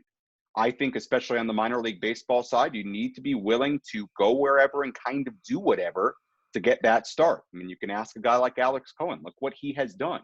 He has gone to literally other countries. He has worked at many different levels. He has gone up and down and then back up as far as levels go. And we could go on for an hour just about levels and how, is that really important or not? What level you're at? Alex makes a good point. He said the word traditional route. What does that even mean in 2020? What is a traditional route? Is minor league baseball necessarily a traditional route? With, I'm somebody who does minor league baseball. It's a huge part of what I do, but there's also a lot of other things I do as far as other sports, as far as ESPN Plus, as far as TV opportunities. And I know all different kinds of broadcasters that get to the major leagues, like Alex was saying, not going the minor league baseball route. So what is that traditional way of doing things? I think that's a really good question in 2020. The other two things I'll say, and maybe I'll get into this based on one of the questions, but like if you ever talk to me, the two things that I'll say is it's not just about reps. It is about reps, but it's not just about reps. It's also about the right reps. And I use the analogy of a shortstop working on his swing. He can work on that swing day after day, year after year, season after season. If that swing has a big hole in it and he keeps practicing that swing the same exact way, swing's not going to get much better. And the other point, so that's a very mini version of that part of it, getting the right reps, practicing the right way. And then I think versatility is a huge part of this. For me, it has been. I can't speak to everyone. For me, versatility, and I mean very specifically within your minor league baseball team or within your summer ball team or your indie ball team, having versatility in what you do and adding value to that organization in different ways, for me at least, I can only speak for my own experience, has been very important. And I think a big reason why I got to go to the Hooks and a big reason why I got hired in Amarillo. So those are big themes. But to me, when we talk about, creating those opportunities, the grind of it, ways of doing things, routes of getting to the big leagues, I think there are a lot of different aspects that come in, and there are kind of a lot of big themes in there that I would dive deeper into during the Q&A. But yeah, it's a very interesting thing to think about. And the two things I want to jump on before we get to the Q&A related to all of this, Sam talked about just doing whatever is necessary, moving wherever. And I told you that the furthest I had to move from home was 4.5 hours by car. So that wasn't a huge leap of faith, but it did mean that every job that I took in minor league baseball was a seasonal one, by design, not by design, depending on kind of how it all worked out. It got to a point where it was by design that I didn't want to, at a certain point, be there in the off season and selling. I wanted to get those college reps. But, for the kind of resume that was laid out for me at the beginning of all of this, with all the different things that I've done, what isn't listed there is the 5 years that I was a substitute teacher while living at home, while, doing all these college games. So I was calling games for Brown and Harvard and Holy Cross and, being involved with all these different programs. But I was, 6 months a year living at home, and my parents have been unbelievably supportive of me with all of that. They knew I wasn't sitting at home and just kind of going to call a game a couple nights a week. They knew that this was for a greater purpose. So their support was just unbelievably instrumental in what has allowed me to kind of continue on this path.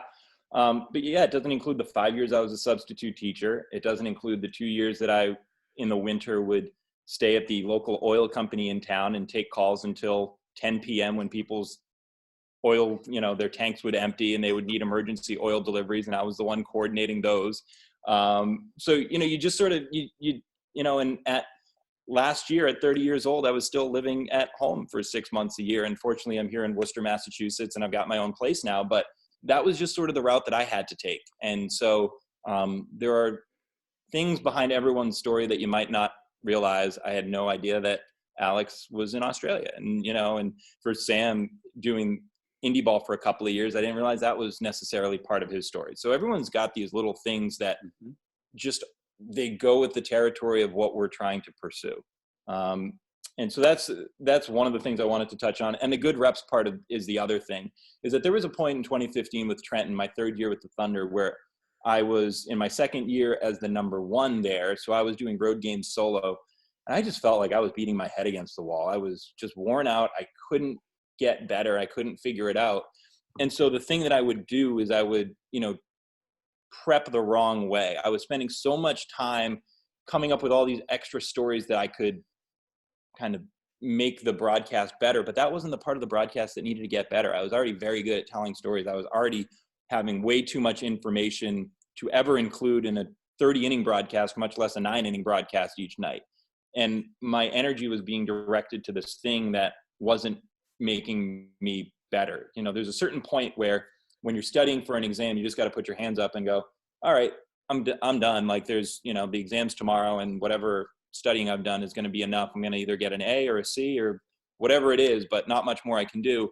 And, there was a point where I had to realize, and I was told by somebody, you're prepping too much, that you need to listen to your tape. Instead of taking an hour to prep more stories, just take 10 minutes and listen to a half inning from last night, and then take 10 more minutes and think critically about it. Figure out the one thing you want to improve from yesterday. And there you go. That's your, that's the prep that you need to be doing. And so when I was finally told that, and I was getting quality reps, then I finally felt like I was starting to take a step forward, because I was doing all this stuff and just doing things to keep myself busy rather than doing something that would fundamentally and practically improve my broadcasts. Going back and watching your work is very important. And one of the things I do with the Philadelphia Union, and it doesn't matter whether I do pre, half, post, or play-by-play, I'll go back and watch, whether it's later that night or the next morning, and I will write down things I liked and things I didn't like. And it wasn't just the goal call part of the amazing saves. It was balls in the middle of the park. I'm talking with Tommy Smith if I'm doing play-by-play, or at halftime if I'm sitting up straight. Am I smiling enough? And I said this on the last Zoom, and I'll say this because a lot of people that are new to these things may not have heard that on a replay, is I'll bring, and I don't know if you guys do this, but I'll bring reminders with me on a 3x5 note card. And it can be as simple as vocab. It can be smile more, sit more upright. Don't do a fake smile as much, like things that you might laugh at and you're like, oh, why is he talking about this? But they do help me over time. And it's the little parts of all the broadcasts that we strengthen over time. So I want to stop myself there, because that was a little bit more than an hour. And I greatly appreciate the three of you having that round table with me. And you guys might have busy schedules, and anybody on here. So feel free to stay as long as you want, or tell me you got to go. It's no problem. But I'm going to start letting people come on and ask questions. As I do that, let me just tell the men and women that are about to ask a question, just kindly, if you can keep it as brief as you can. that would just be awesome so I can get to as many, because I see we have more than 15 on here. So we'll start with Steve Eggert. Steve, I'll unmute you. Just tell us where you're calling from. If the question can apply to all three, it would be great. If not, let us know. Hello, Steve. Hey, guys. Yeah, can you hear me? We can hear you. Sweet. Dave, I apologize. This may or may not be short. I've got a decent amount to say, given that I know Adam for a while, and so great to see him. I'm pretty familiar with Sam, and I've gotten to familiarize myself with Alex over the last few days leading up to this. So, Adam, I just want to say, just on behalf of us, still around the Trenton area, so happy for you that you were able to get up to AAA, and thank you for what you were able to do in Princeton, giving my name to Cody. And I've been able to work with him for the last 4 or 5 years, and it's been a lot of fun. And I can say we all miss you over here, but we're so happy to see you do as well as you've been doing. Sam, my job now is I'm more 40 hours a week at Major League Baseball. So I have a lot of experience doing pipeline stuff. So I'm very familiar with your stuff you've done with Luis Torrens, Adrian Morejon, Taylor Trammell, even Nick Markevich's, who's a Rider alum where I went to. So I've been following his career a little bit. So it's so nice to put a face to a name and be able to interact with you. So very, very nice to have you. Alex, I was a little less familiar with you upon hearing you'd be a guest, but I've gotten a chance to listen to you, and it's been real. You're also really good, and I'm sure I've cut some Nico Horner highlights along the way as well with your name on them. So it's great to have you here too. My question for you guys is, whether it's doing baseball or other sports, obviously you found your niche with baseball. Do you find it easier than other sports, given that you do it every single day for 100, 140 games or something like that, than like basketball or football, where you do it maybe, as Adam said, a couple times a week? Or do you find it a little bit harder because you're challenging yourself not to be too repetitive?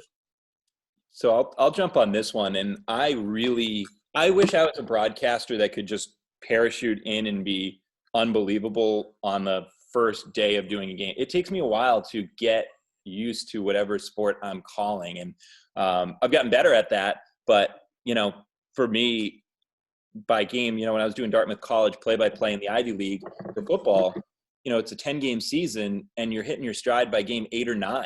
And it's just so frustrating where, the season ends and that you're just about to hit your stride with all the play-by-play. So I do struggle with that. I require the reps. And so for baseball, that's one of the luxuries, is that you have so many opportunities night in and night out. You can let it grind you down, or you can use it as that opportunity to listen to yourself every night and find one thing to get better at. Go ahead, Alex. For me, it's a little bit more personal. I think that I'm pretty aware of my strengths and weaknesses, and knowing that I'm from the East Coast and I speak fast by nature, that when I call football and basketball, sometimes I talk too fast because the action just moves naturally quicker, especially with basketball. There's just more moving parts. And calling baseball games for the last 10 years, I've kind of trained myself to talk at that pace because it was so out of the norm for me. So I just trained myself with a new pace and a new tempo, and I've just become so accustomed to that. And then when I go back to doing basketball and football, it's like I go back to when I'm 18 and in Philadelphia. I'm speaking fast, I have an East Coast accent, and it just doesn't sound as crisp, and there just isn't as much enunciation. So I think that learning that new pace for baseball and just being able to take a deep breath and enunciate my words and talk softer and slower is a much more sound broadcast, just for me at this point in my career. Personally, I find baseball the easiest sport to do. It's what I grew up with.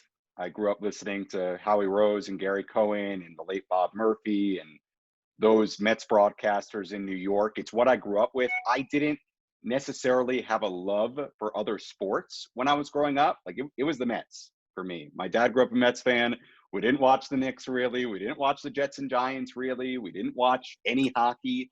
So I grew up with baseball. I've always felt, even though I was terrible, even back when I was doing stuff at Northwestern and the Cape Cod Baseball League, I've always felt comfortable doing baseball. It's always, I feel at least, come very naturally to me. The pace. I enjoy the pace. I enjoy the slow, methodical nature of the broadcast in the game and the way it moves and the way it flows, and the fact that you have time to tell stories and just weave things in and out. When I was doing basketball on the radio, especially, that came so unnaturally to me, and I needed a lot of work when I was doing games at SIUE. Just the pace wasn't in my natural comfort zone. And I would even say that ESPN Plus or TV stuff that I do now, I think even with some other sports, I've needed some more work to become just naturally more comfortable in those sports, where I genuinely feel with baseball from the moment I started doing it. And maybe it's because I grew up a baseball nut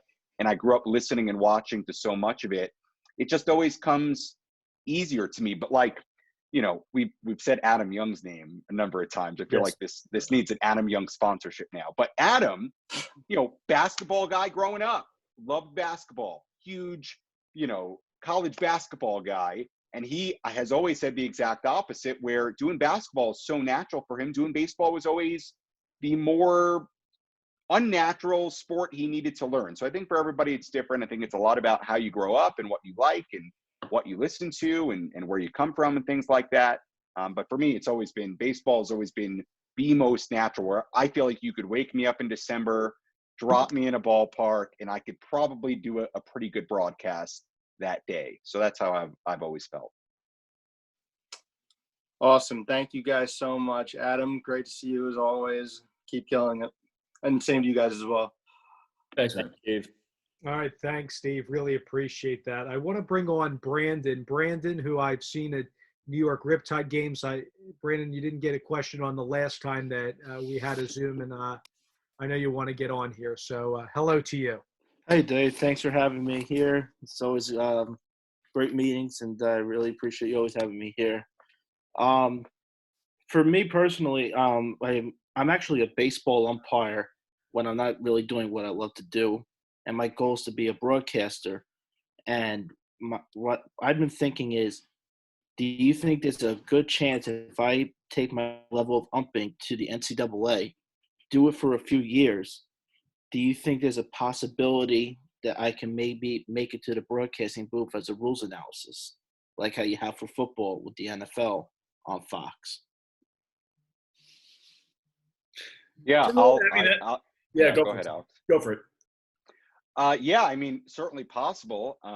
That's a very unique question that I don't know that myself, Adam, or Alex will have a ton of insight into, because I think that's kind of a different side of broadcasting and I would probably say Dave as well, than we really know.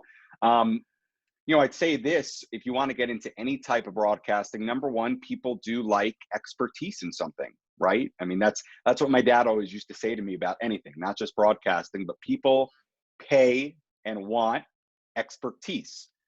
So if you get to that level, yeah, I mean, I would assume in order to do that on the TV side, you would have to get to a pretty high level to do it, just based on who does those things. I mean, you look at rules analysts in the NFL, or rules analysts in college football or baseball or basketball, whatever it might be. I mean, those are usually former NFL, NBA, MLB umpires, or even higher, former, I don't know what the term is, but the director of the umpires, the head of the umpires.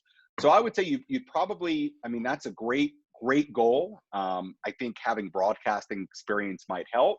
But my inclination, and I really don't know, because it's not really an avenue that I've ever looked into or been in. But my inclination would be, you'll have to get to a really high level of that, which you very well could. It sounds like, with your experience. So to me, the umpiring skills and where you get there would come first, and the broadcasting would come second. That's my initial take on that. Thank you. I would agree with that. I'll take a different route to this if you want to get experience. And it might be a little bit difficult, but here's what I would do. On days that I'm not umping, there are plenty of minor league baseball teams. You're from New York, right? Yes, East Meadow, New York. There's plenty of minor league baseball teams, Long Island wise and affiliated ball wise, in the New York metropolitan area. On days that you're not working, email those directors of broadcasting, be like, hey, I know that you work alone, and most minor league broadcasters do, and that wear and grind of calling games by yourself to a wall for 140 games or 76 games, it gets tiresome. And just be genuine with those directors of broadcasting. Be like, hey, I know you're calling a bunch of games. Here's my background. I'm looking to be a color guy in this regard. Do you have any interest in me possibly coming on the broadcast with you for a game or two or a series? And you might get a couple no's, but you might get a guy that says, yeah, come on down to a game with me. You probably won't get paid for it, but you know what you will do? You'll build a demo. And then by game 3, you might have a rhythm. You might have a good half inning, and there's your demo to send to people. Yeah, that's great advice. Brandon, I agree wholeheartedly what Alex just said about reaching out to some teams, seeing if you can actually get some tangible tape and evidence of you doing this work to further your career in broadcasting. Thank you. Thank you, guys. All right, stay well, Brand. You too. Right, now we're going to go to a guy, Alex, that I know has been meaning to talk to you for a while. The one and only, he calls himself the voice, Jacob Schwartz. What's up, bud? Hey, gentlemen, first of all, congratulations on a great career, especially you, Mr. Cohen. Thank you, Jake. It's great to see you, as always, sir. And I haven't seen you. I think the last time I talked to you was at WIP. I was coming in to do I was doing like a personal order, and then I bumped into you, and I think you were like interning with. It was 2010. It was a full head of hair and 50 pounds ago for me. So I'm not, my hair. you got much better hair than I do. Yeah.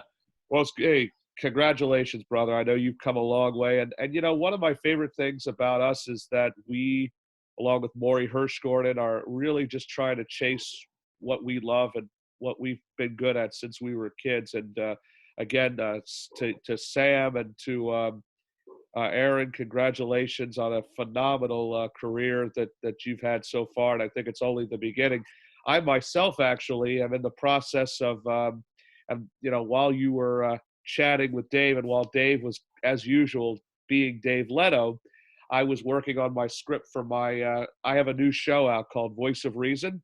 It is available on 6:10 a.m. You can hear it in Philadelphia, but for people like yourself out in Iowa, you can listen to it on 610ESPN.com every Sunday from 12 to 1. So always would love to have you on.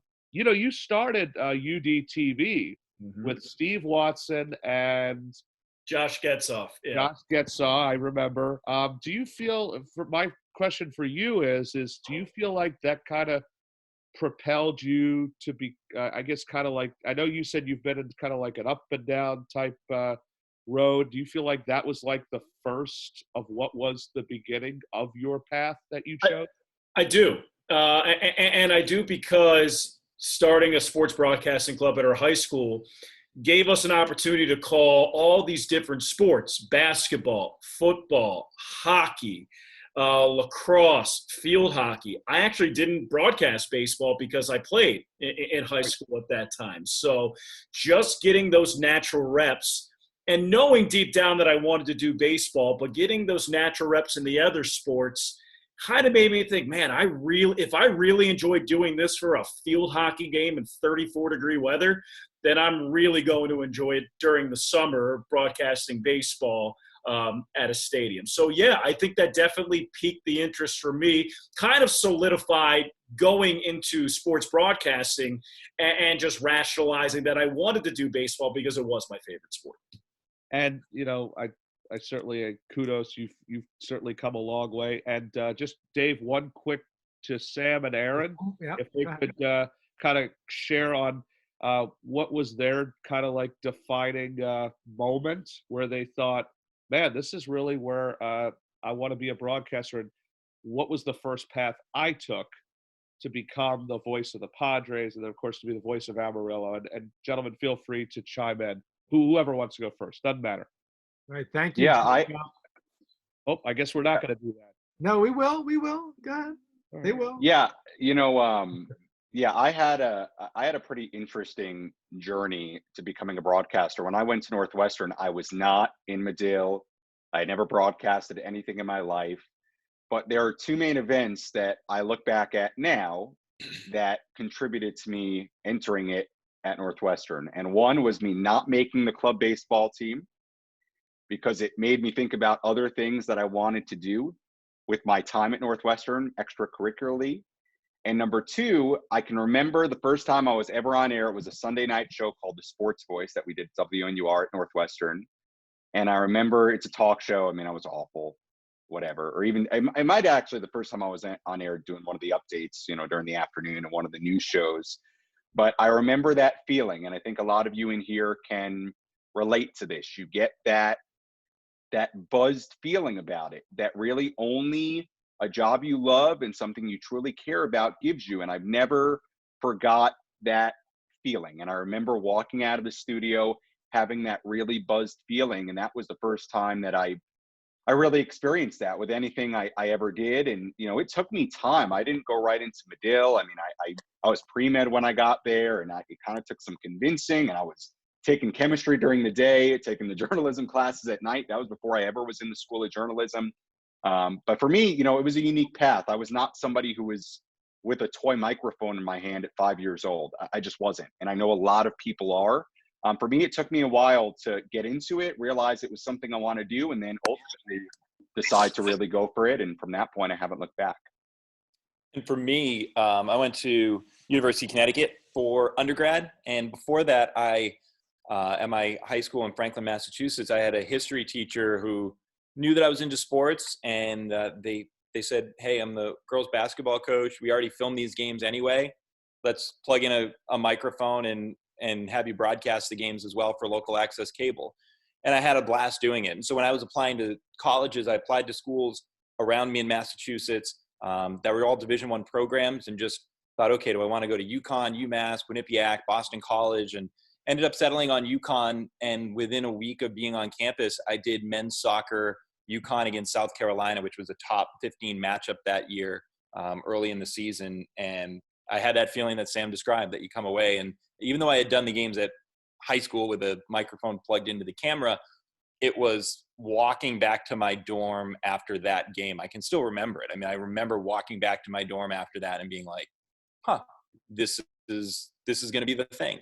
And it was just that event where, it wasn't a sold out game at Gamble Pavilion with a couple of, UConn Syracuse men's basketball. It was just a soccer game. It was a really good soccer game, and a couple thousand students were there, but just being that thrill, that energy, that excitement, that is what made it pretty obvious to me, that one event, that this was what I was going to pursue.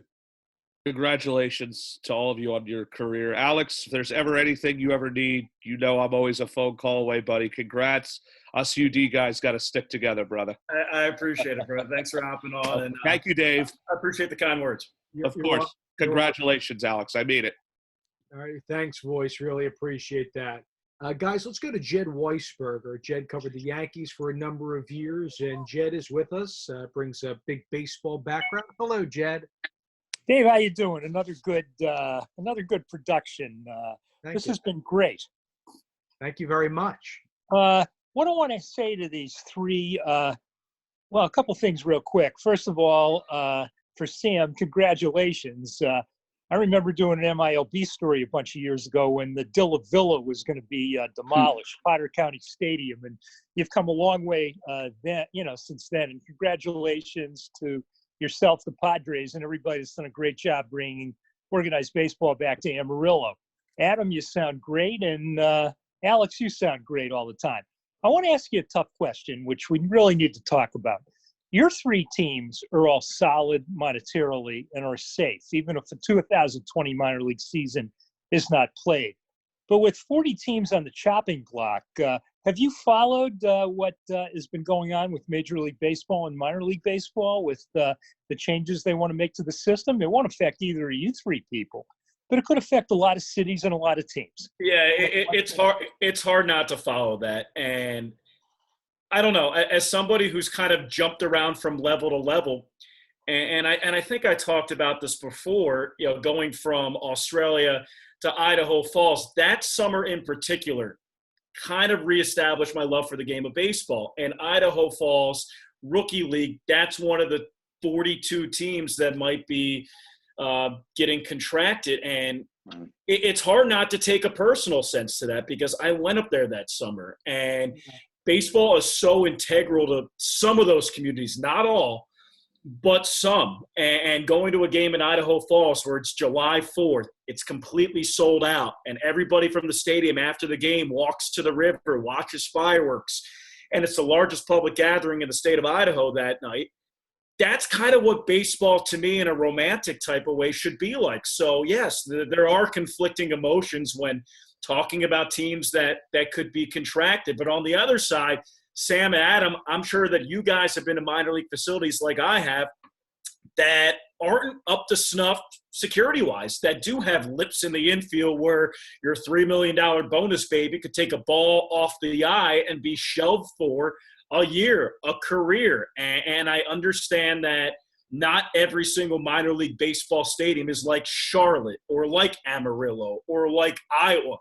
There are other minor league ballparks that the facilities aren't quite up to snuff. So I'm kind of seeing it from both sides. That being said, you never want to see 42 teams or even 2 teams get contracted. So I think minor league baseball will definitely look different in 2021 or 2022 whenever those decisions come to fruition, and it'll be unfortunate. It'll look different, but it's going to happen in some way, shape, or form, and we just have to adjust naturally like we're doing this year. We're going to have to do it next year and the year after that. Thanks. Yeah, the biggest takeaway for me with all of this and in the discussion of the contraction is the only part that I'm disappointed in is when I hear people say that, these teams that are losing full season teams, a Binghamton or an Erie that's been on the list, when they say that they'll get replaced by a collegiate wooden bat league team, and as if that will be the same, as if it'll be a seamless transition from one to the other. And I think that there are very few examples of that in the baseball landscape where teams that are summer collegiate wooden bat league teams are having the same success as an affiliated team. And as much as affiliated minor league baseball teams pride themselves on not being about baseball, which is true, that it's about a family event and it's all about a night out at the ballpark, the attendance figure proves that there's something there. There's something that an affiliation, just whatever legitimacy an affiliation gives a team a little bit more,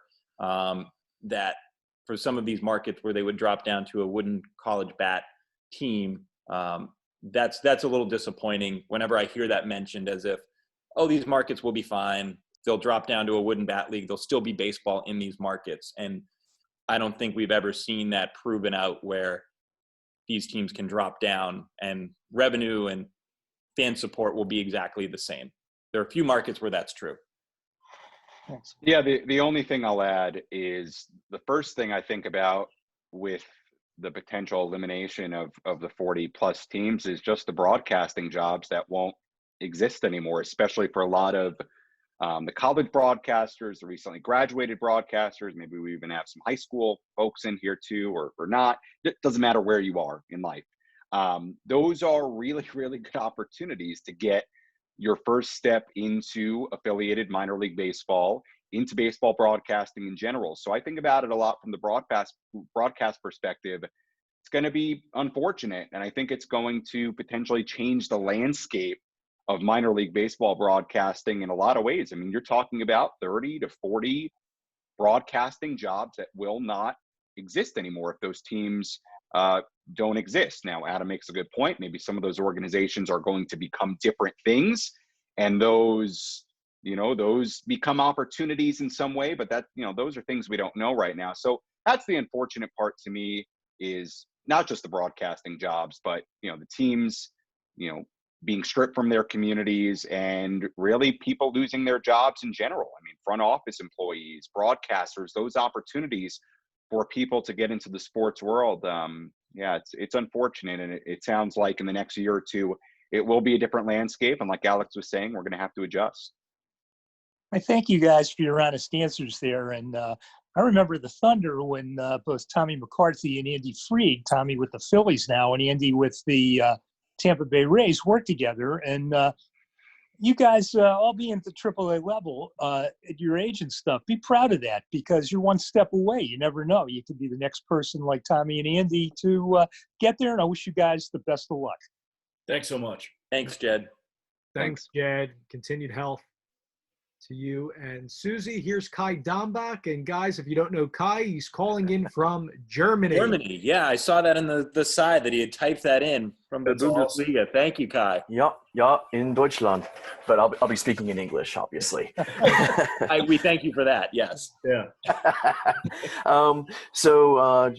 Just real quickly, so this is primarily for Alex. Like, since you broadcasted in Australia, I broadcast in Germany primarily to an African audience. I'm curious about how I could potentially bring my international audience, my international experience, to my next job, because I'm considering moving back to the United States. Like, right now, my visa is kind of up in the air, and there's about a month left before they have to make that final decision. So I don't know if I'm going to have to move back to the U.S. or not. How would you tell me, like, if you were in my position, how would you bring your international experience, or how did you do it? Excuse me. Okay. I actually have a question for you. Where in Germany do you live? Bonn.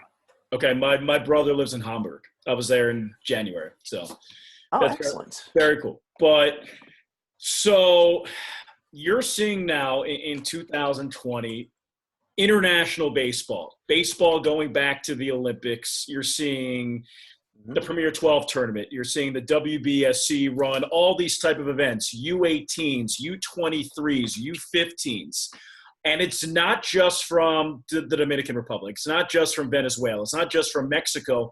They're trying to integrate Europe into that. So if I were you, I would contact all of these European professional baseball leagues. I know that they have it in Germany. I know that they're just opening up one in the Czech Republic. I know that they have one in Italy.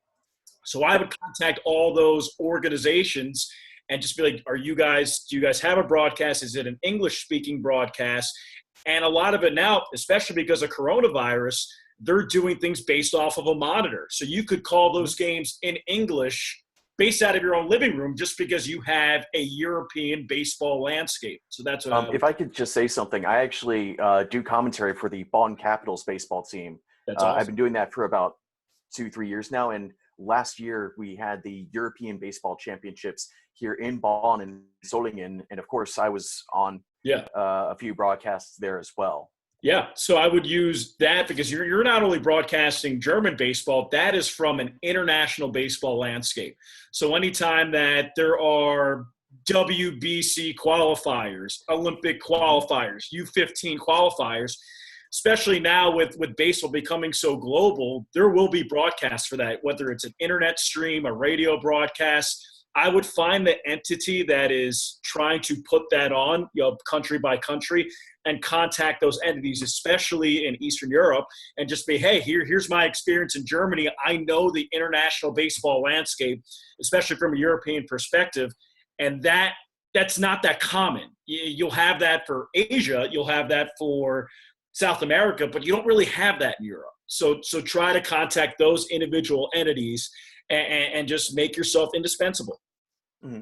And is that the same thing as well for Australia? Because I've been seriously considering doing Australia as well. Yeah. I mean, Australia is a little bit different just because when I went out there, 90% of the feedback was great, but there's still 10% of the Australian baseball fans, they want an Aussie voice. They want that accent. So you have to push back on that a little bit.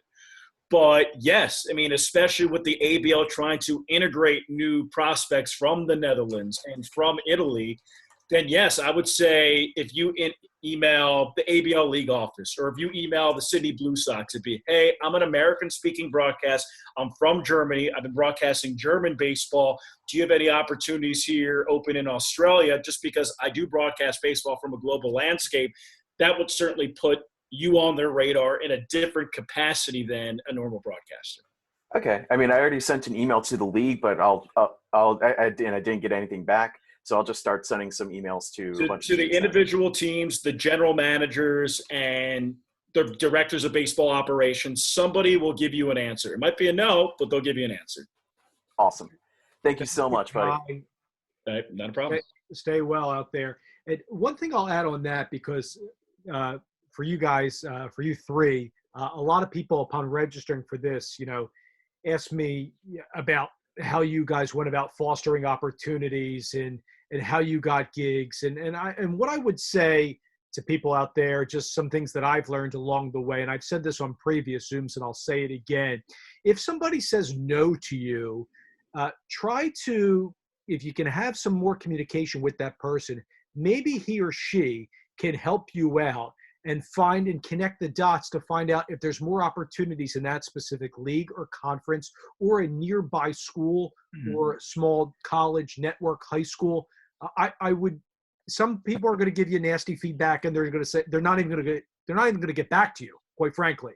I think all four of us have gotten ignored along the way. I've gotten a ton of rejection over my period of time coming out of Indiana to this point. So I would say to people, keep shooting for that one yes. It does take 100, 150 no's sometimes before that one yes. But if someone does say no, don't be afraid to hit the reply back and say, is there any way that you can help connect the dots?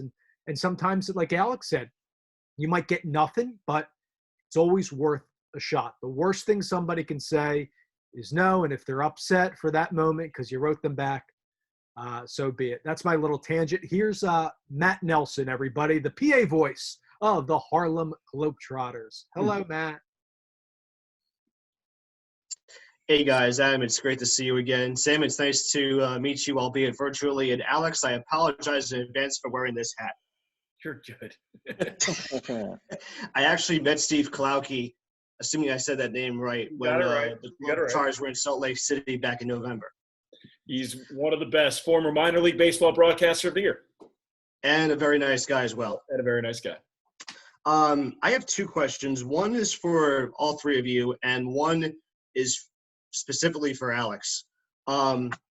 So as far as public address announcing for baseball, I've been doing that sport now for this will be my third year, assuming summer collegiate baseball and minor league baseball do happen at some point this year. Last year, I was filling in for two minor league teams in addition to summer collegiate ball. One's the Somerset Patriots, the other being the Lakewood Blue Claws. They decided not to bring me back on board this year and go in a different direction. And I was doing that along with summer collegiate ball, showcase ball, and filling in for a few games at Rutgers once I got back from tour and the season was winding down. Ultimately, I'm trying to be the PA voice for a Major League Baseball team, and I feel like the next step would be to become the primary voice for a minor league team, whether it's indie ball or affiliated. What steps would you three advise me to take if I want to get to that next level? Yeah, so I think all three of us being in play-by-play broadcasting, I mean, we're in the press box where those decisions are made. In my situation with the various teams I've been with, I'm not the one making that decision. But I think that, it's for PA, I've found that it's like the same as in many ways as broadcasting, where you just sort of get your foot in the door. And it's such a frustrating answer. And I think that Alex and Sam would tell you the same thing. I mean, with all the colleges that I've worked at, no one has given me a resounding yes to like, oh yeah, come in and you're our men's basketball guy. It's, yeah, we've got a field hockey game, come do that. And then they call you another time for a fill-in soccer game, and then they call you and it eventually just builds up. And that's right. A tough, crummy answer to give because and I think maybe not being as intimate with the PA side of things, it's hard to know. I mean, in Scranton, we had a rotating schedule. In Trenton, they've had the same guy forever, as you well know. And so it's just, I mean, it's timing, it's luck, and it's just believing in yourself. I mean, you've got the Harlem Globetrotters under your belt. How many people get to say that? So, right. The way I feel like when I would approach colleges up in Massachusetts and say, yeah, I'm the Yankees AA broadcaster. I wouldn't necessarily say I'm the Trenton Thunder broadcaster. I'd say, yeah, I do the Yankees AA. People would go, oh, okay, sure. Why not? Like, we'll give you a shot.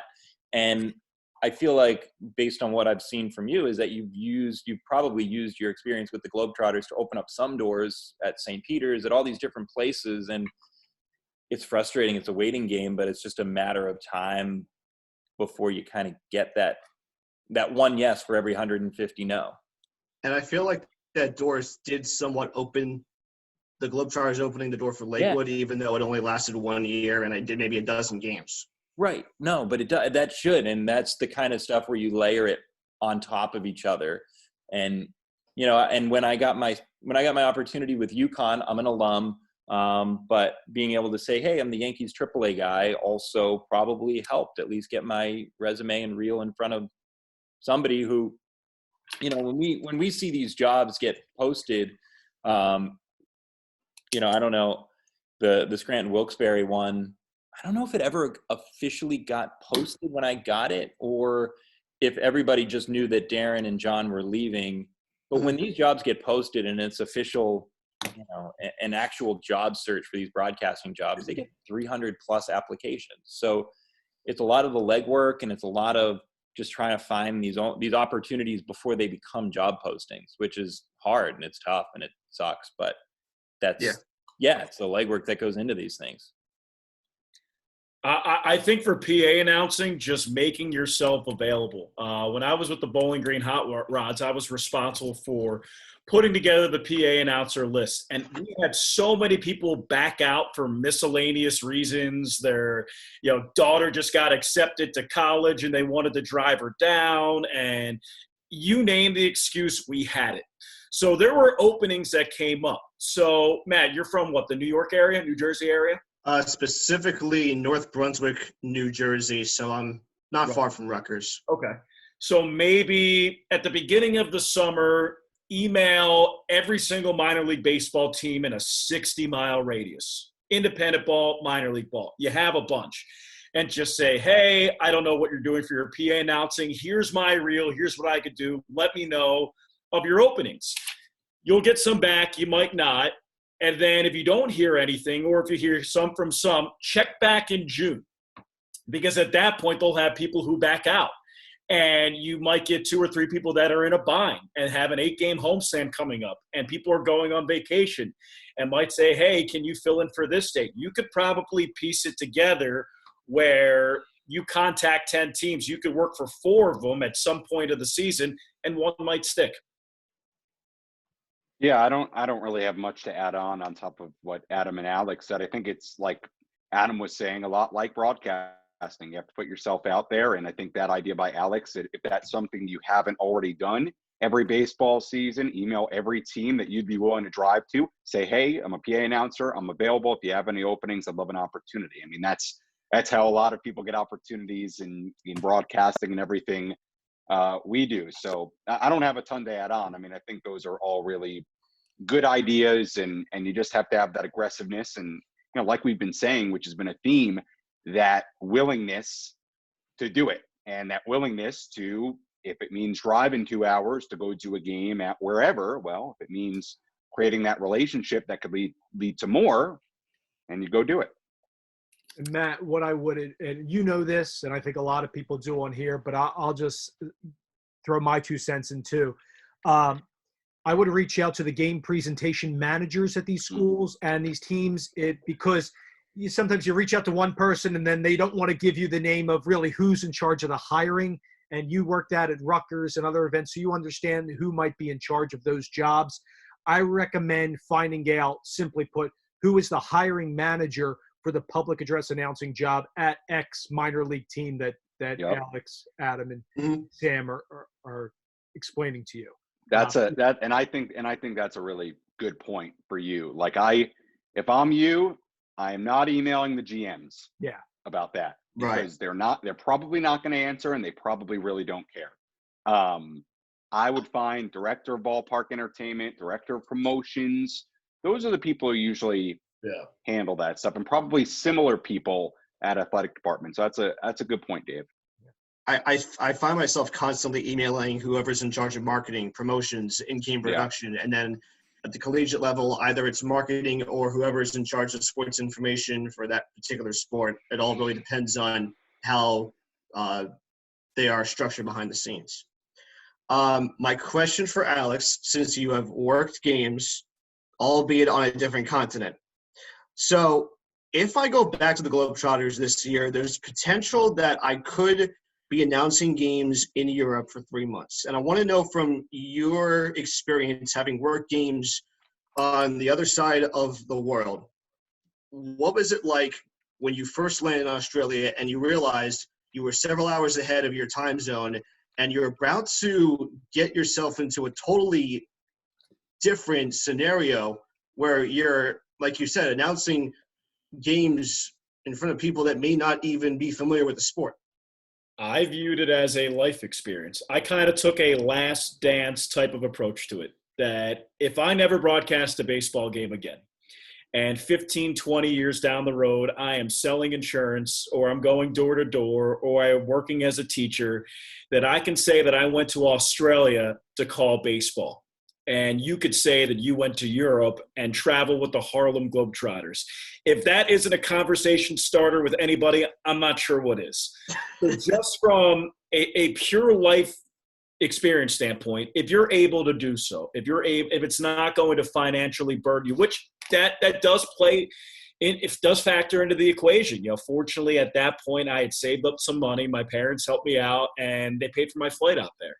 So if you're able to financially afford it, and especially during the time of, you know, coronavirus, if it's safe enough to fly out there. But if everything goes as scheduled and you're not afraid to do it, and just do it, man. Just take advantage of the opportunity, because 10, 15 years down the road, you might not be doing the same thing, or you could be. It's a hell of a story to tell. Yeah. It will also mean I have to learn how to DJ a show, because they don't take as many staff members when they go overseas. They'll provide a sound tech, which is helpful, but I think the military tours worked a little bit differently. So that means I have to do everything from announce the DJ and be the sound tech, which would probably make myself go insane. But well, you go insane for 3 months and then come back and relive it. I mean, I think it's an opportunity that not that many people have, and if it doesn't overextend you so much, 3 months of insanity that can make for 15 years of experience and story, it's a trade that I'm willing to make any day of the week. Thank you, guys, and hopefully let's pray that baseball actually comes back, especially in the minor league levels. Fingers crossed. Thanks, Matt. Yep. Thanks, Matt. Thank you, Matt. I just want to check in with Sam, Adam, Alex. You guys doing okay? They're still doing good. Feel free if you ever hop off. If anybody needs to take a bathroom break, I completely understand. I don't want anybody upset. Here's Ari Schiffer on our list. Ari also has some Indiana roots as well. Right. Hi, guys. Thanks for doing this. My question kind of relates to what you mentioned before, and I kind of have an answer to this because I worked for a small college team, but how do you go about differently announcing, knowing that a team doesn't have hundreds of thousands of fans, like, and you don't have as many people listening to a broadcast? Like when you go to the park, as you said, at minor leagues, it's a lot of families. So like, you know, you do have some fans like family, but you know, when it's Major League Baseball or basketball, you've got hundreds of thousands of fans versus minor league baseball, you know, it's a smaller fan base. Does that affect the way you go about your job and how you do things? So I'll jump on this one. Having never broadcasted a game that's had 1 million viewers or 100,000 viewers or anything quite like that, on radio particularly, there have been some basketball games where, you know, I think we've all had an experience where it's, I'm doing this game for a school, but it gets picked up for me on Nesson, and it's, all right, yeah, maybe 100,000 people watch. But it's the games and the events that you're doing where fewer people are listening and watching means that the people that are listening and watching are experts on whatever you're doing. So I, for the first time ever, had to do a fencing event, and it was the Ivy League fencing championships at Harvard. And so every person that was watching that was a family member who had lived through a lifetime of fencing for their child to get to this point. So that was more pressure than if 1 million people were watching. And I was trying to teach these, you know, people that were as inexperienced with fencing in the sport as I was about this. I knew that I was talking to a viewership that was just entirely experts and who had been around fencing more than I could ever possibly dream to be. So that was an interesting, when I had that realization, that was kind of interesting for me. So I think that there are two ways to look at it. And, you know, when you are in a smaller market and you're doing a minor league team, if you've got 100 people listening on any given night, those people love their team. They know everything about their players. So you've got to be just as sharp, if not sharper, when you're preaching to an audience of experts. Yeah, I think there are two main points I'd want to add on to Adam. And one, and this is what everybody always says, and it sounds cliche, but you never know who is listening. And you can hear a lot of stories about people, especially back in the day, who made big jumps in their career for various reasons because of who was listening. And you could argue today it is easier to listen than ever. Okay, you don't have to be in Fresno, California to listen to the Fresno Grizzlies broadcaster. You could listen to them anywhere around the world. You could poke around on Twitter. So you really never know who's listening, no matter who is watching or listening or how many people are at the game. Here's the other thing I'd say, and I've always thought about this, is no matter who's listening, who's watching, how many people are at the game, I'll just use the minor league baseball perspective. This is serious business. There are livelihoods on the line. You have guys trying to get to the big leagues. You have coaches who do this for a career. You have managers who do this for a career, who have families to provide for, who are trying to get to the big leagues. It doesn't matter. It doesn't matter how many people are watching or listening or how many people are there. This is real stuff. And I feel that way, especially about minor league baseball. You know, this is important. These are livelihoods. These are dreams on the line. So I think, you know, whoever's listening and the numbers and if you're broadcasting a game, I mean, I'm super lucky in Amarillo right now. Well, not right now, but you know, last season where there were 6,000-7,000 people a night. Does that make a difference in your energy level? There were a lot of people listening, and we had really good listenership and MiLB TV numbers. Does that make a difference? I think it does. It gives you an extra sense of energy if the ballpark is full every night and it has that energy about it, no doubt.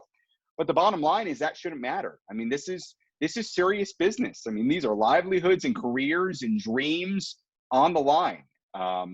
So even, you know, when I was broadcasting an indie ball, if there are two people listening, so what? I mean, you have guys here that are trying to keep that dream alive, and to them and their families and their friends that are listening, it's really important.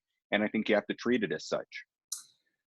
I wholeheartedly agree with what Sam says. I wholeheartedly agree to what Adam said. And here's my different angle to that. If you, let's say, single A baseball game, right?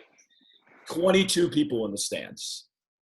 Use that time to challenge yourself. You know, as broadcasters, we get feedback monthly, weekly on what we can work on.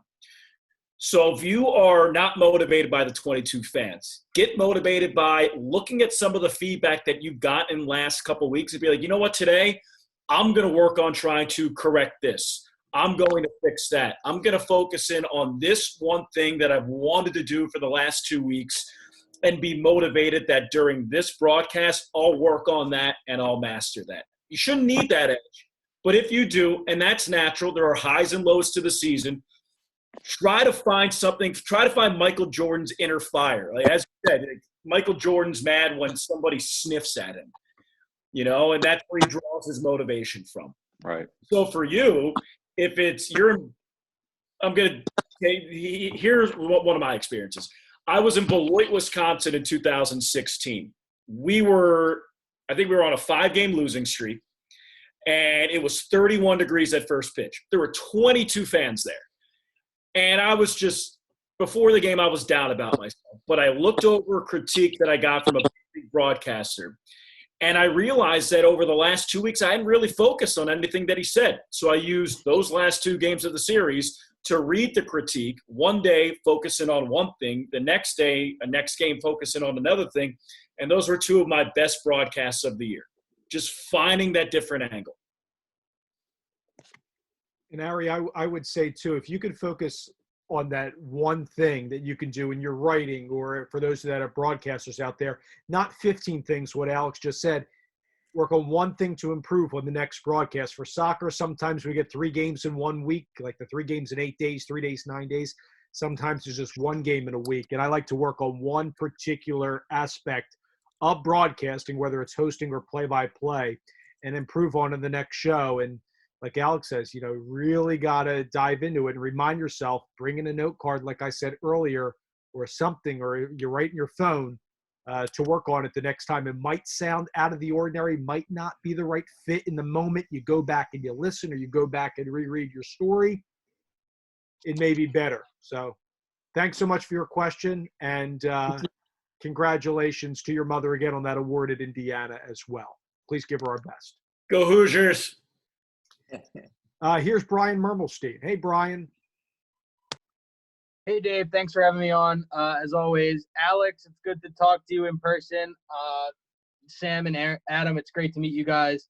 It was really great earlier with Voice. The quick shout out to the Upper Dublin Broadcasting Club. Former president myself, President Josh Asaraf is on the call. So shout out to him, another aspiring broadcaster to hope to come out of that pipeline. And something that's really cool that I've found in broadcasting, especially with the hierarchy of those guys that started the club, including you, Alex, is that, you know, you have something to aspire to, and you've seen where they've come from, and you've seen where they can go. For someone who's been involved with baseball most of my life, I've been thinking about trying to get an internship or whatever this summer, but who knows what's happening. But my main question for you guys is that, you know, you guys all work in minor league baseball, and a part of that is moving around a lot and moving to different teams and different fan bases. So my main question is, when you first get to a new team and you're working with a new team and a new fan base, how do you go about understanding the uniqueness of those fan bases so that you can then cater your broadcasts to those fans that are listening? I'll actually take this first. Here in Iowa, working in sales has really helped. So just meeting people in the community that have been here a lot longer than I have, and just having a genuine conversation with them of what makes this community tick. In the other jobs that I've had in minor league baseball, and this could sound crazy, but being the mascot for some public appearance has actually helped. When I was in Huntsville, Alabama, in 2013, I broke my foot. Not a great story. Ran into a wall playing racquetball. Wish it was better. It was not.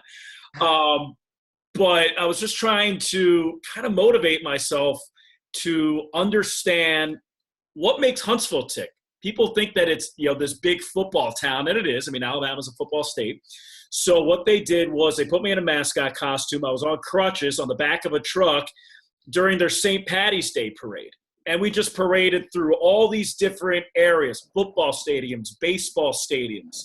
So that kind of got me to understand the type of baseball stadium that Grissom High School has and their alumni list that they have on there. So just finding ways to get into the community, whether it is taking guys out on team public appearances or emceeing events or meeting with Rotary clubs.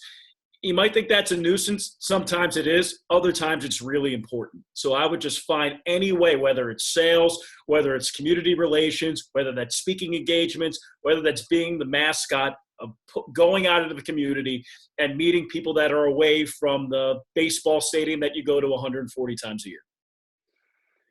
Yeah, I've had a really unique experience with this, coming to a new team with a new stadium, to a team that had not, and a region that had not had an affiliated baseball team in 4+ decades.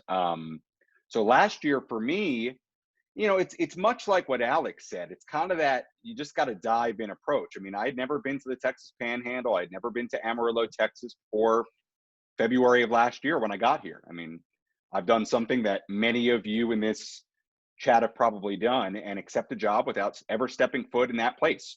Because that's kind of what we do. And sometimes that's what you have to do in this business. So for me, I think it's much like Alex. You have to go all in. So if that means getting out in the community, just learning about the community, the places, the restaurants, the people, what they do, becoming a real part of that community. And that's something I think I did well last year, was kind of immersing myself in Amarillo, Texas. You can look at, when you go to these places and you go to these teams, one of two ways. You can either be bitter in a way that you're there if you're not from there, or what am I doing in Amarillo, Texas? What am I doing in this small town? Or you can dive in and you can say, hey, this is a really beautiful, unique experience that I'm having. And that's the way I've always viewed anywhere I've went, whether it was St. Louis, whether it's Chicago, whether it was Corpus Christi, and now whether it's Amarillo. You know, you dive in, you experience the community, you get to know people, you interact with the fans. Like, that's something I do a lot. I interact with our fans at the ballpark. I interact with our fans on social media. You get to know the people. You get to know what's important to them, and you create that special bond. And to me, if you want to, you know, we always talk about what separates broadcasters, what separates people from other people in the industry. To me, the ability to create that connection one way or another is a separator, and it's a super important part of what we do, especially at the minor league level. You know, to the people here in Amarillo, you are their Vin Scully.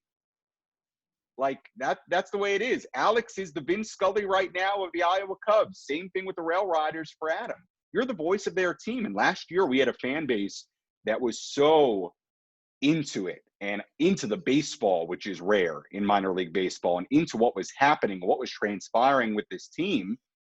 You know, accept that, take it in and run with it, and become a part of that community, give it back to them. So in my opinion, it's, you know, 3 words: dive all into it, you know, and I think that's the way to go about it, much like Alex was saying. And for me, I'll take this just a slightly different direction with needing to dive in with the baseball part of it as well, which is, it's hard to do because, you know, as sports broadcasters, we have a working knowledge of a lot of things, but to take over, I'm thinking back to 2013 when I moved from the Phillies to the Yankees organization, and I've been fortunate to be with one organization since 2013, but I didn't have the growing pains of needing to learn about the different storylines. And, you know, especially when you're in AA and AAA, fans of the team, maybe geographically, it makes a little bit more sense. So for me and Trenton, there were a lot of Trenton Thunder fans who are Yankee fans. So I needed to be on top of those storylines as well. So almost in a way, not only did I need to read up on the players and the journalism that went along with all of these, you know, the prospects and all of that, get those storylines, but I needed to know what the idiot fans of the Yankees were complaining about as well. So, like, you know, the guys that would call into sports talk radio, I'm not saying that Yankee fans are idiots. I'm saying that the people that are out there calling into sports and, you know, spouting off about who knows what and who needs to get traded and who should get demoted and why the manager needs to be fired. I needed to sort of know those things. We don't talk about that on air, but you need to be aware of that if you're going to be talking to Cubs fans, or if you're going to be talking to Padres fans or Yankee fans that are at the ballpark. I mean, maybe, you know, of the 3 of us, Sam, yours was a little less connected to being Padres fans just geographically, right. But at the same time, you know, I needed to have a working knowledge of what these minor grievances that Yankee fans had with the Yankees, not just, oh yeah, this guy's a top 30 prospect, but I needed to know the last year what Yankee fans would have been aggrieved about that, you know, that wasn't going right with their franchise. Yeah, and just being like a Cubs broadcaster, you need to know if a guy grew up in St. Louis and grew up a Cardinal fan. I mean, that is information that fans want to know. So, and I think that, Adam, you growing up in Massachusetts, yep, and then broadcasting for our Yankees affiliate, you can play that into your broadcast as well. Yeah. And my childhood bedroom is still a mural of Fenway Park. Okay, absolutely. So there you go. There's an angle, you know. Brian? Yeah, and that's a good point, by the way, that Alex was making and Adam was making about the affiliates. And I do have experience there when I was in Corpus Christi with the Astros, and that is Astros country. And we were at a time in 2017 and 2018 where they were winning World Series, and they're one of the best teams, if not the best team in baseball at the time. And from that perspective, you need to be locked into what's happening with the Astros. And to me, that's like the easiest thing ever. If you can incorporate big league stuff and you can incorporate those storylines and what's going on, I mean, that's and I'm sure Adam and Alex can speak to it in a broadcast sense, like that's such a blessing because it's a whole other part of the baseball world and other thing you can dive into at any time, and you can relate it to pretty much anything going on the field with your players. So that's a really good point too. If you do happen to have that geographical tie-in to the affiliate, that's helpful in a lot of ways. I mean, for me in Amarillo, like Adam was alluding to it, it's a balance. I mean, I don't want to, overdo the Padres aspect to it. They certainly have an interest in it now that we have the team here. But the reality is most of the people here in Amarillo are Rangers fans or Astros fans, and aren't Padres fans. So how much am I really going to dive into what's going on with San Diego that night? Probably not a whole lot. Maybe as it relates to maybe some guys that we have that are now, guys that we had at AA that are now in the big leagues. But that's a really good point about the geographical part of it playing a role. Thanks, Brian, for your question. And I will say this: when it comes to connecting with your fan base, and I think all three of you guys do this, and I know others on this call probably do. It's getting out there, not just staying in your broadcast booth or your press box. I'm a people's person. For those that know me, when you visit me, if I'm doing pre-half post above section 113 at now Subaru Park, where the Union play, or if I'm doing play-by-play, and the same thing at the Riptide, if you want to come on set, if you want to come into the broadcast booth, by all means, I have people sit in the chair, because I remember, and Alex, this will maybe resonate with you. I remember going to Veteran Stadium or Citizens Bank Park, looking up at the press box and the broadcast, seeing Harry Callis, from afar, just thinking he was in there with others on the game. And I remember, even if they're not they don't want to be broadcasters, just fans of the team. And you got to think of yourself to show that respect to the fans coming there and taking an interest to what you're doing, or seeing you on the air and want to pose for a picture, or just come on the set and have their family take a picture with you not in it. Those are some of the small things that I think are very important. And it's also public relations work for the team. And you have to understand that you don't want to be a diva in this business. It's not all about yourself. It's about the fans coming to your park, or watching you on TV or listening on the radio, having a good time. And if they want to come up to you and have a conversation, and obviously when it's the appropriate time for you and your work, for those of you that are on the call, I would recommend, treating people the way that you would want to if you were not in that position with the team. It's amazing how many people are enamored with a picture from a press box. Yes. And it's something that we take for granted. So, we had a fan who emails me every single game. Only comes to a few games a year, but emails me every single game. And I emailed her back to say, hey, why don't you just come down to the ballpark like an hour early this Friday night? Like, come on up to the booth and I'll show you around. And she, I won't say it was near tears, but I mean, that probably made her summer. And that's something that we, as broadcasters, especially in baseball, doing it 140 games at 152 days, we take for granted. We just do. So just having the opportunity to kind of look outside yourself and recognize how much of a privilege that we have. That's something that we view as so normal, people view as such a pleasure and so extreme, and something it could literally make their summer. You're creating a lifelong memory for them, 100%. Here's Javik Blake. Oh, hi, guys. Thanks so much. I know I've talked to you, Sam, and you as well, Alex and Adam. I've listened to a bunch of your broadcasts, being a Yankees fan. But my question for all three of you is, you guys have worked at a ton of different levels, whether it's AAA, AA, Single A, Australia, Indie League. What's the biggest difference between, broadcasting, say, an Indie League game in front of, 200 fans, where most of the guys are, ex-big leaguers or ex-prospects, versus, broadcasting in AA, AAA, where those guys are, on the cusp of the big leagues? That's a good question. I think in some ways it's not different. In some ways it's the same game. I think in a lot of ways it is very different when you talk about the type of players you have. Like when I think about all the different levels I've worked at, whether it's doing stuff at Northwestern, to the Cape Cod League, to indie ball with the Grizzlies, to now AA for the past few years. In one way, it's all the same. It's all the same game. And the things you're going to do play-by-play wise never change. But as the players and the environments and the stadiums change, things do change. You're able to talk about certain things when you're at AA that you just cannot talk about when you're in independent baseball. And this is something that, I could get more into just from that indie ball to affiliated ball difference. They're not the same because you do not have that prospect element to it. You don't have that system element to it.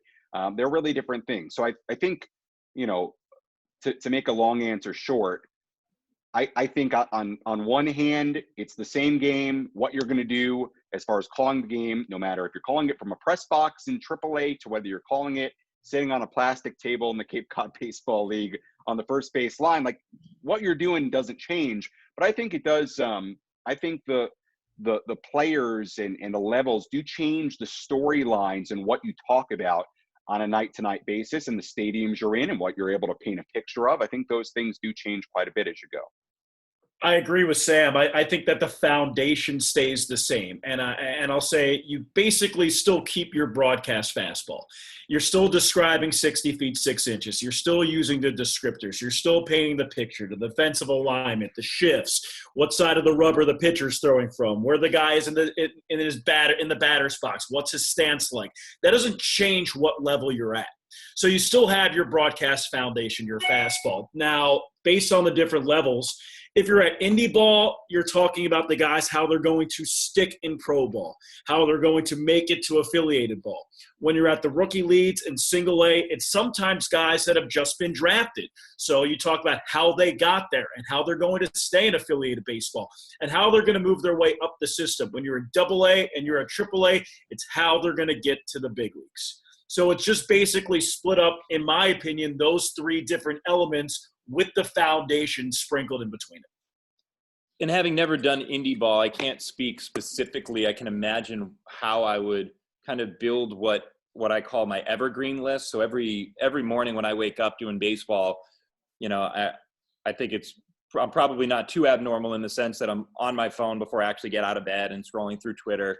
And during baseball season, I follow hundreds of accounts that are baseball related. So as I'm scrolling through and something interesting pops up, I'll screenshot it.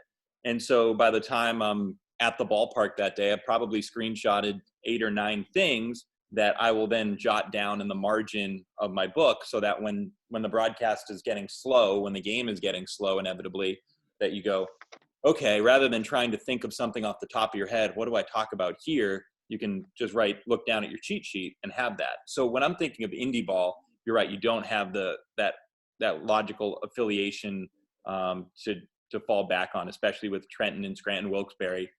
I would talk all the time about Yankees stuff, and not the same old, hey, let's just recap the game. You would talk about interesting stories and trends and whatnot that would happen with the Yankees. But baseball is also the one sport, baseball on radio, where you can just explore the sport at large. Where I think if you are the Gateway Grizzlies broadcaster, you can turn to your partner and say, hey, did you see the triple play that the Marlins turned last night? Whereas,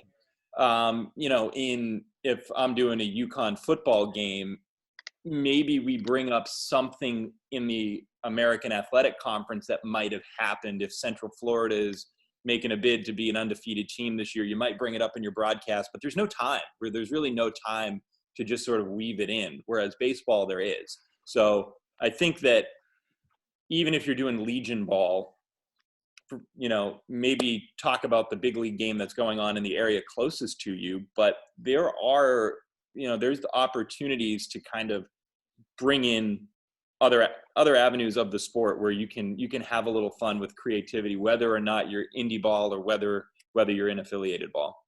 Yeah, guys, thanks so much, guys.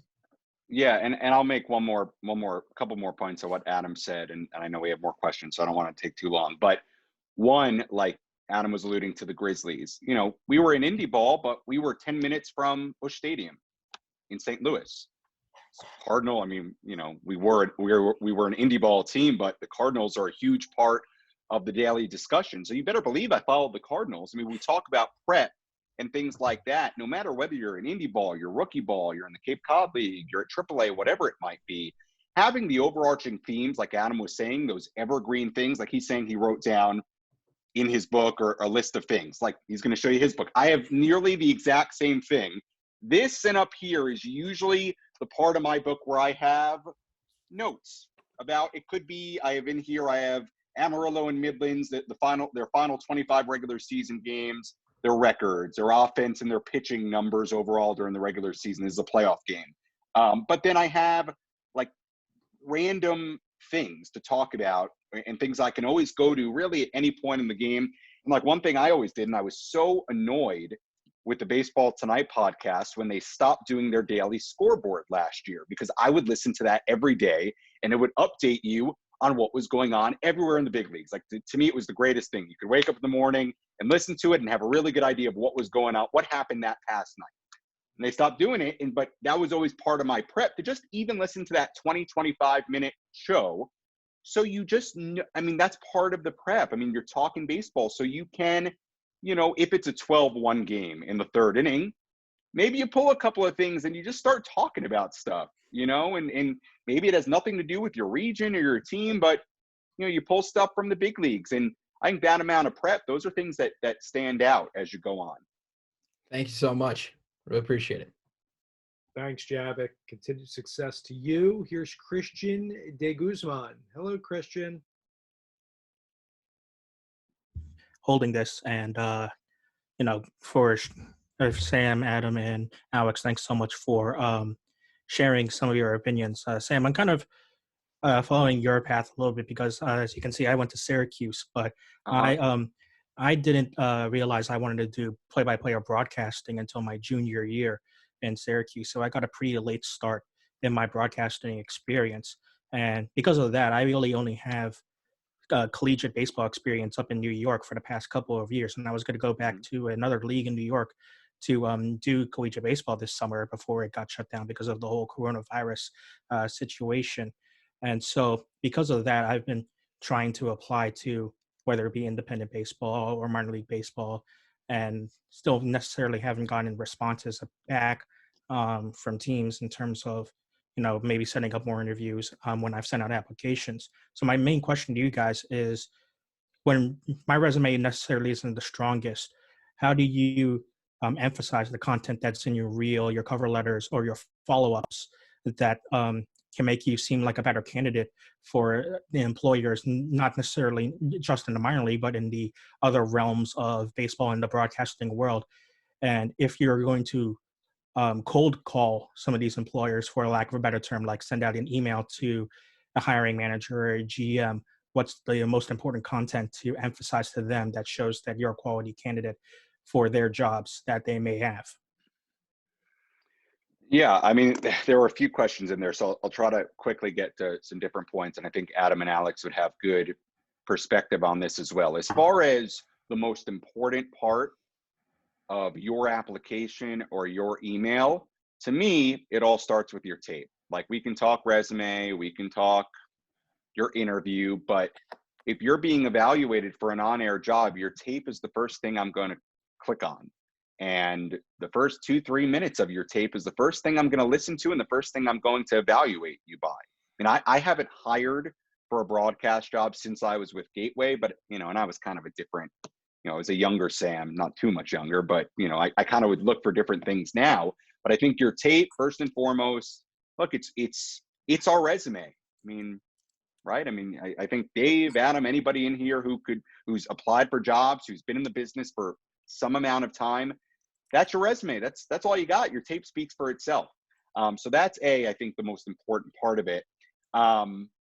You know, I'm blanking now on the other parts of the question.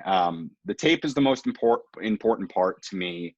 You know, and it sounds like you're doing this, Christian. I mean, I think for somebody like you who's just looking for different opportunities and ways to get in the door, whether it be indie ball or minor league baseball, whatever it might be, is, again, and we've said it a number of times, you just have to have that openness and that willingness to kind of do whatever. So if that opportunity comes and it's not in New York, if it's realistic for you to go work wherever to make that opportunity happen and check off an important box on your resume, you know, I think you have to have the willingness to go do it. And that's a conversation I've had with, you know, people in the business who are a few years younger than me or coming out of college. You know, I've had conversations where people are not very willing to do that. And I'll be the first one to say that everybody's situation is different, and everybody's ability to move around and hop around and just have their jobs dictate their life, that's not for everybody. It's been that way for me. I understand that's not going to be that way for everybody, but it certainly makes it easier when you're just starting out to have that freedom and that ability to kind of go wherever. So I think your reel is the most important thing. And here's the other thing, the other part of your question that I wanted to get to, you talk about cold calling and trying to create opportunities. And we can go on for an hour just about that, about things to do, things to not do. You know, one time a coordinating producer said to me, there's a fine line between being a pest and being, you know, persistent. And there is a fine line there. You can be a pest. You can be persistent. That line is sometimes really, really close. How much are you reaching out? How persistent do you want to be? You know, you could make the argument that, you know, hey, if they think you're a pest, that's their problem. You know, but when you're building relationships or you're looking for jobs, you're not always looking for tangible and looking for the right word, for tangible outcome right away. Okay. You're trying to build a relationship for years to come. If something tangible doesn't come out of that relationship for a decade, but that ends up being the biggest thing that ever happens in your career, where you're going to look back and you're going to say, wow, that was worth every year and moment I thought, man, I wish I could kind of get something out of this relationship. I could get something out of this opportunity, whatever it might be.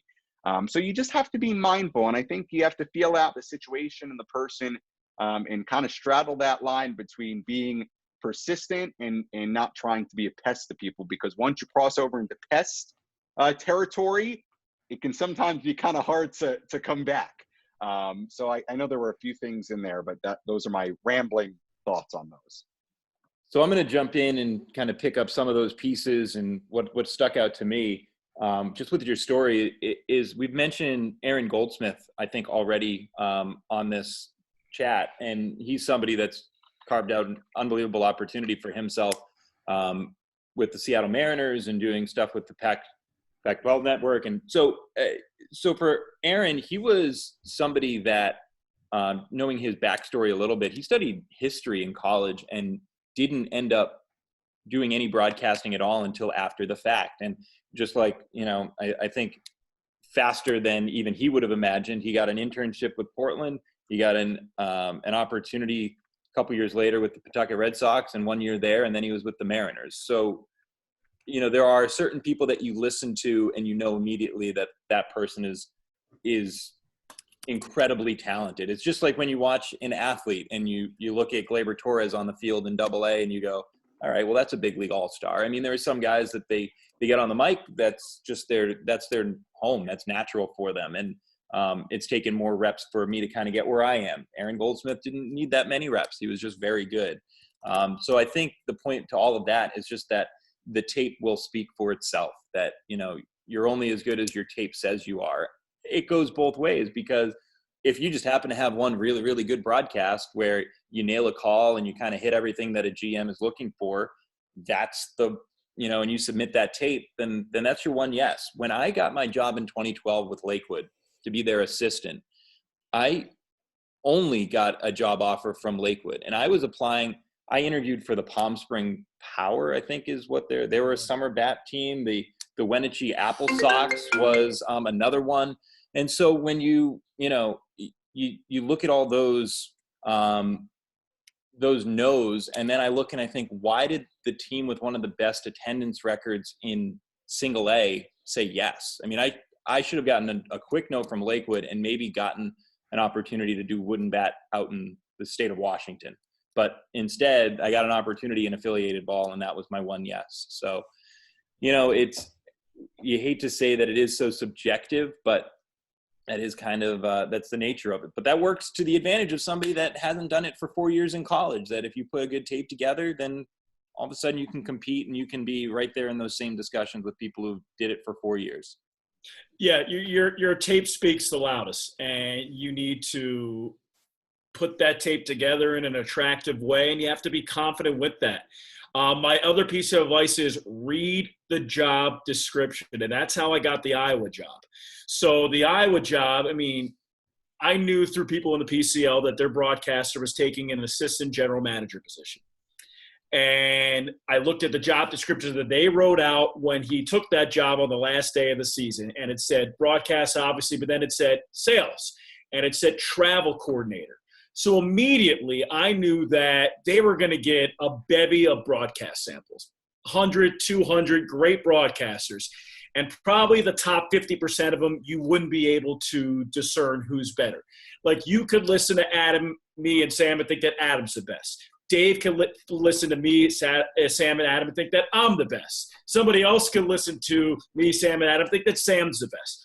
Or they could listen and think we all Yeah, suck. we're the best. We're the best. But it's just such a small margin of difference that you have to think, when you read the job description, think of something that separates you. And for me, I knew mine was a little bit of sales experience, and I handled travel with Bowling Green. So my first interview with them, when they saw that, his first question, my direct boss now, was, have you sold before? Yes, I've sold before, 2 years in Huntsville and a little bit of Bowling Green. Have you handled team travel before? Yes, I handled rooming lists for Idaho Falls and Bowling Green. My first full interview was an hour and a half of just sales and travel. No broadcasting. I had the confidence in myself that my broadcast tape would speak for itself. I put a decade into this. I have what I have. So if I handle all the other business and he likes my stuff, I'm going to get the job. I just had to find something that separated me from somebody else who just had a lot of broadcast experience and not as much sales or not as much team travel. And I think that's why I got hired. All right. Thanks, guys, so much. Thanks, Christian. Really appreciate you joining us today. Thanks for your patience, and thanks to everybody that – see, we have 5 more questions. Thank you for all you guys, and thanks to our guests, Alex, Adam, and Sam. I really appreciate you guys hanging in there. So here's Sasha. Hey guys, how's it going? So my first year of play-by-play experience was this past year in college. It was my sophomore year. And I've noticed something I've been struggling with a lot is maxing out early in games. And I remember earlier in the Zoom meeting, we talked a bit about inflictions and how not to max out early and save it for the game-ending plays. My question is, you say in baseball there's a huge hit, but then it goes into extra innings. How do you save your voice? Is there any tips or tricks that you have for that? So are you specifically asking, like, mechanically you're saving your voice for having the strength later? Yeah. My remedy, there's this tea. I like tea. And there's this tea called Throat Coat, which is it's so good. It's our PED. It's our performance enhancing drug. Yeah. And it has licorice in it, which is a natural anti-inflammatory. So that's part of it.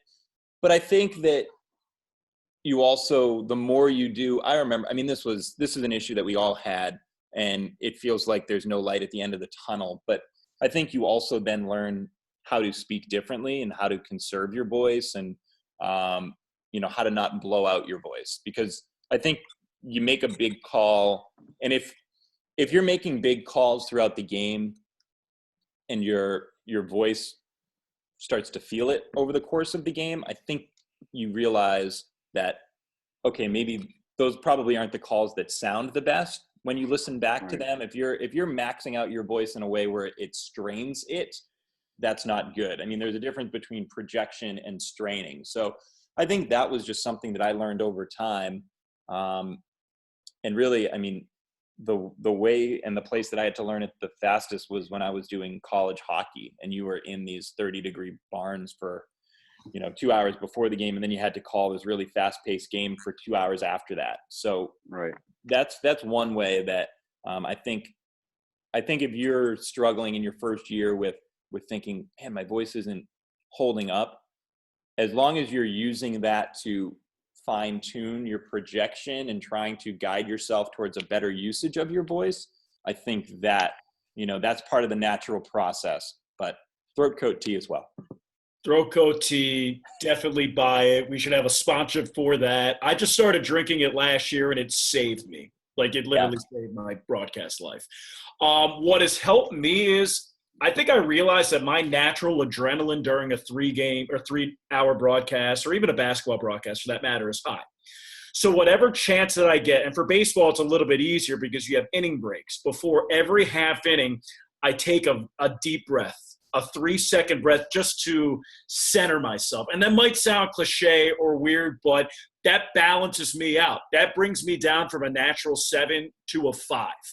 So just, it calms my throat. It, whatever the chest or the diaphragm, that settles the diaphragm. So I would just find natural ways to calm yourself during a broadcast. So when that big moment comes, your natural baseline is a 5 and not a 7. Yeah, I don't have a ton to add. The only thing I'll say is that I think that's something that all of us have gone through, especially with our jobs, when you're calling a game every night for, let's say, 27, 28 straight days, calling 140 games. You have to learn, like a pitcher, how to get guys out when you don't have your best stuff. And there will be nights during a baseball season or stretches. I felt last year there were a couple of stretches during the season where I just didn't feel like my voice had that extra oomph. Like, you can just feel it, and maybe nobody else will hear it, but you can hear it.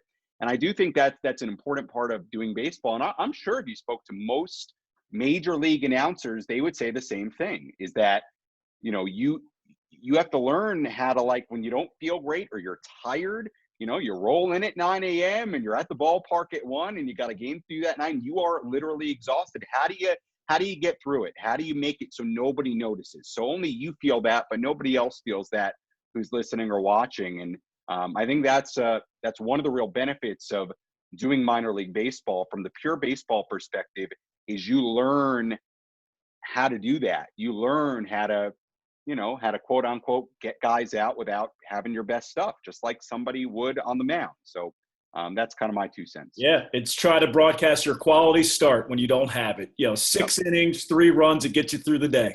It's true, man.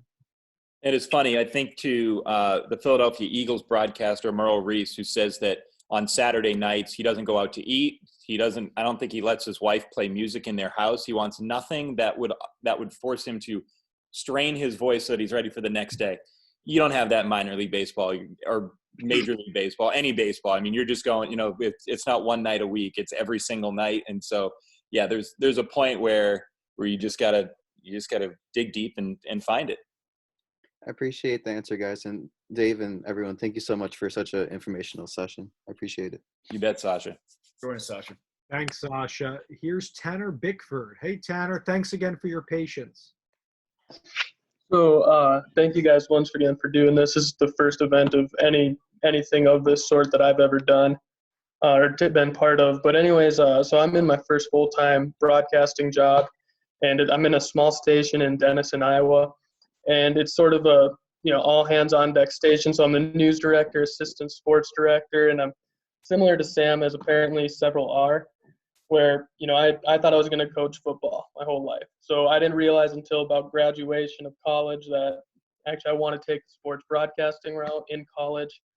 I did some color commentary for the local high school basketball teams. And anyways, Iowa, we were able to have baseball games June 15th. And I'll be, because it's a small station, I'll be doing some play-by-play, some broadcasting. And I've done color, haven't done play-by-play. I'm confident in my ability to do it, but it could get ugly. It's going to be my first time taking the reins on it. I've practiced. I'm a diehard. It's not baseball, but I'm a diehard Packer fan. So sometimes I'll throw on one of their games and kind of practice to that. And this might sound silly, but I've told my best friend, hey, next time you're playing MiLB The Show, throw on the PS4 share play and let me broadcast it to practice. Is there a one-size-fits-all, this is how sports broadcasters kind of practice their craft? That's not silly at all. In fact, because of quarantining, what we're doing with the Iowa Cubs, I'm actually broadcasting an MiLB The Show Sunday night baseball rendition every Sunday. So that's not silly at all. In fact, it's really good practice. The only difference is with MiLB The Show, there's no inning breaks. So the games take an hour and a half, and by the end of it, your throat's as dry as the Sahara Desert. So drink water. But no, I think that's a great idea. And one of the other things to do is listen. Go back, go to YouTube and listen to Joe Buck call an NFC Championship game and just close your eyes and listen. And that TV, it's a little bit different. Kevin Harlan, close your eyes. What's that? Wait, yes. Just close your eyes and listen and just mentally take notes of what he's saying, how he paints the picture, how he weaves in stories, how he talks about the essence of Lambeau Field.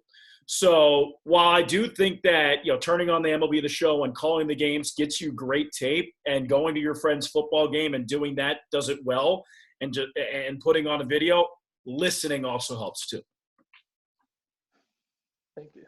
My thought on this is, for me, I hate the question. You didn't ask the question. I hate the question of, who is your broadcasting idol, or who do you tailor yourself after? And I think this dovetails into your question, which is, when I'm watching a game on TV, we don't have any live games going on now, but I love to just pick something from whatever game I'm watching. And so if I pick something from Sean McDonough, and I pick something from Jim Nantz and Kevin Harlan and Adam Amin, and then all of a sudden I've got 10 really good things that each of these different really good broadcasters do, but I don't sound like any of them. I sound like me doing these things rather than sounding like a carbon copy of this one particular broadcaster. So I think that going a la carte and diversifying that way is a good way to learn to be a good broadcaster and pick up things without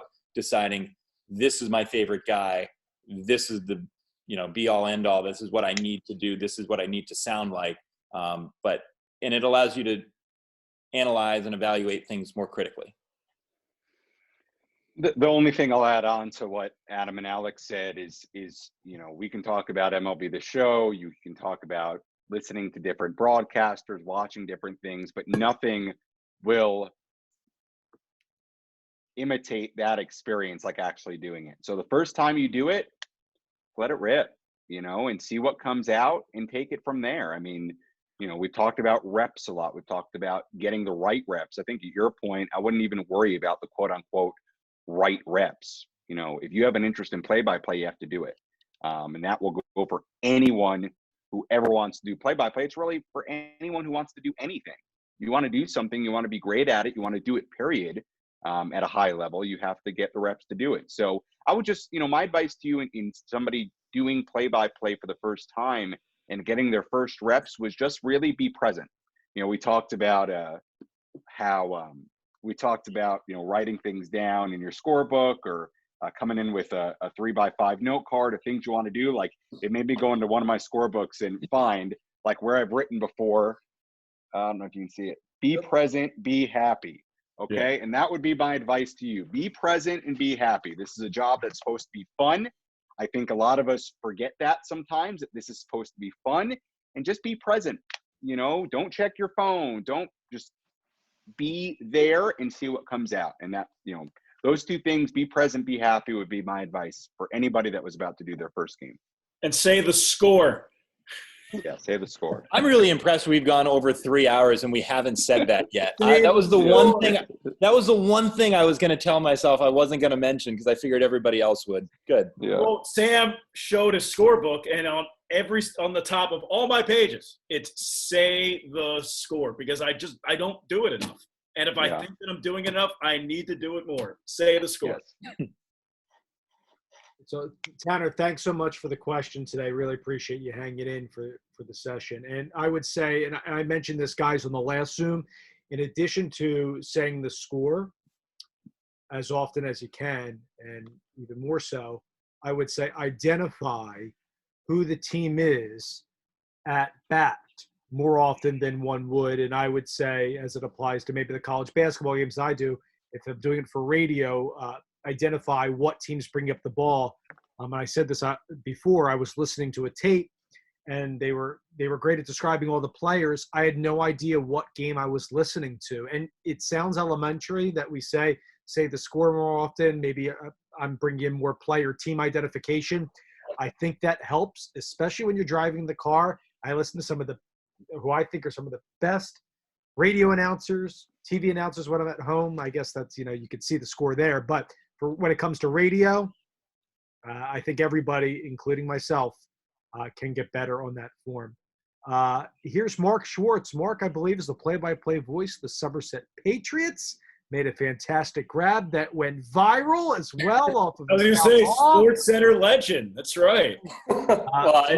Mark, I loved going to Somerset when I was with the Camden River Sharks, and welcome and thanks for joining us, and thank you for the patience today. How are you? Well, thank you for that introduction, Dave.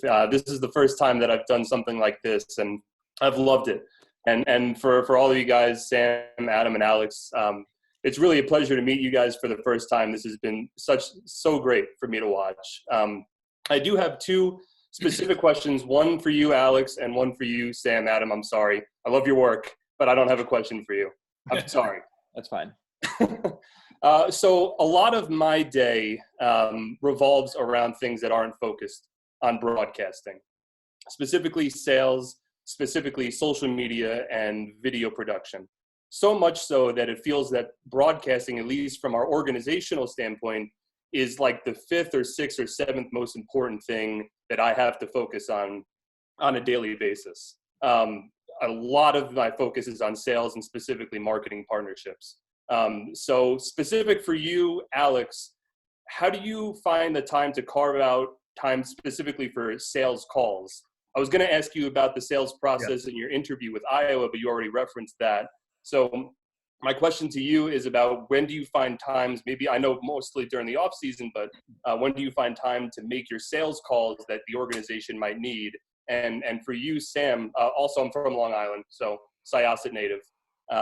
But my question for you, when you went through your interview process with Amarillo, how large of a role did social media and specifically video production play in your prospects of eventually getting that position?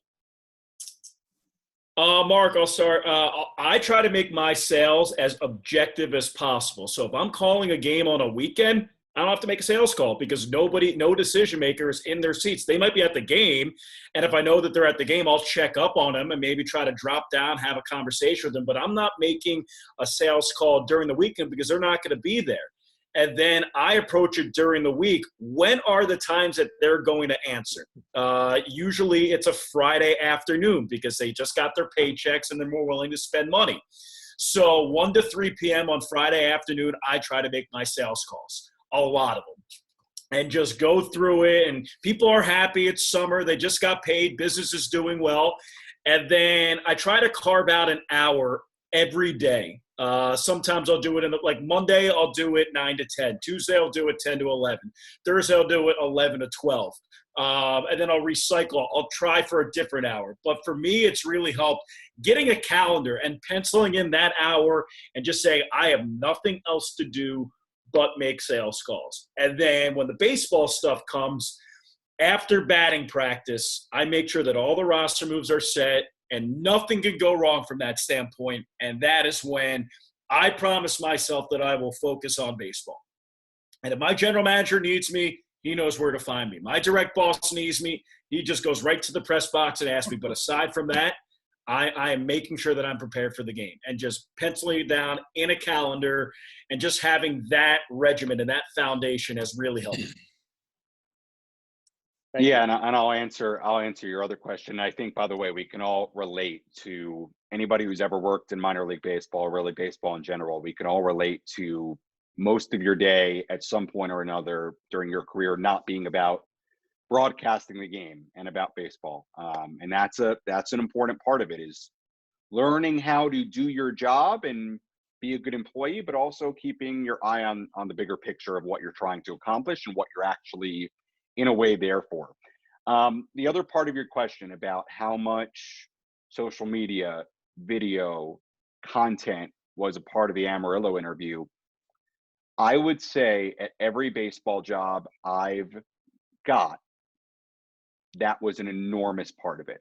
I think about the Grizzlies. I mean, in college, I did a ton of different stuff. I was on the radio. I did our student TV station. I was anchoring. I was reporting. I was editing. I mean, I had a reel for everything you could imagine. I mean, I had conversations with news directors at local TV stations in Topeka or whatever market it was to do news because of my residency when I was at WLNS, like we were talking about 3 hours ago now, with Medill. It's been huge for me. When I got the Grizzlies job, the stuff I did in college on the video side was a huge part of it. I got the Corpus Christi job. Michael Coffin, the voice of the Hooks, will tell you they looked at my video reel and they saw some of the things I did on there, baseball's best burger, me taking bites out of it, some of the sillier stuff I did. And they already had a lot of video elements, their TV pregame show, things that they already did, that they needed someone who could be on camera, who could be versatile, who could be a host, who could be a personality. I got the Hooks job. And then in Amarillo, it was the same thing. I mean, it was a new team. Our general manager, our president, was very invested in creating the brand. I mean, you have to think about what was going on here. New team, new ballpark, brand new brand, brand new everything. And he will tell you, and we were talking about it actually on Friday, on our streaming show on Friday, how important that was for why I got hired instead of some other people, was that they looked at my demo and my reel and the video I sent them, and they said, this is what we want. We want to do exactly what you're doing down there. We want to do a TV pregame show on the field before every game. We want video. We want content. We want social media. We want that for our brand. And I don't, we were talking about Alex's process with the iCubs, and there being tons of good broadcasters and play-by-play tapes. I imagine it was no different with the Amarillo job and the hundreds of applications. A lot of guys can call a game. And that's the big problem with our business, is there are a lot of guys who can call a really good game. And if you want to talk about what's going to separate you, for me, and there's only me, my ability on the social media side, the video side, to be more than just a play-by-play guy, that's been essential for me. I can't speak to anybody else. I can't speak for Adam and Alex. I can't speak for other process and other interviews and other jobs they get. For me, that's been a big part of it. And I'll use that to segue into, for me, I think one of the big themes that I always tell people about minor league baseball, and Alex is a really good example, what he was talking about earlier with sales. You have to always be thinking about, what are you going to bring an organization outside doing games? Because like someone was talking about earlier, doing games is not, to the team, is not that important. It just isn't. I'm lucky we have a great radio deal. Our MiLB TV broadcast is great. At the end of the day, it's not a huge moneymaker, and it's just not the top priority at any team you go to. So you have to think to yourself at all times, okay, how am I going to add value to this organization? And for me, that has always been through video, through social media, through being a little bit more of a personality, adding the value to the brand, to the social media. So that's something I think when you apply to teams, whether it's college summer ball, whether it's indie ball, whether it's AA, AAA, whatever it is, always think about in an interview process, and as you're working throughout a summer, how am I building value? How am I really going to get a GM to look at me, forget your tape, forget the play-by-play? How am I going to get them to look at me and say, this person above the others is going to add some sort of value? Alex told a great story. For him, with the iCubs, it was sales. Full disclosure, and I think Alex knows this, I interviewed for the iCubs job too. Guess what I wasn't doing the 2 to 3 seasons before that interview? Selling, right? So obviously, in that sense, if that's what's really important to them, Alex is a way better candidate than I am. He is, right? So no wonder he got the job and I didn't. So you just have to always be thinking about that, of how do I bring value? How do I add to this organization? Why, so many people talk about what differentiates your tape, what differentiates broadcasters. I think, forget anything else. Let's talk minor league baseball. When GMs are evaluating you, I think it's more so what you bring to them in a value sense than it is what your tape says.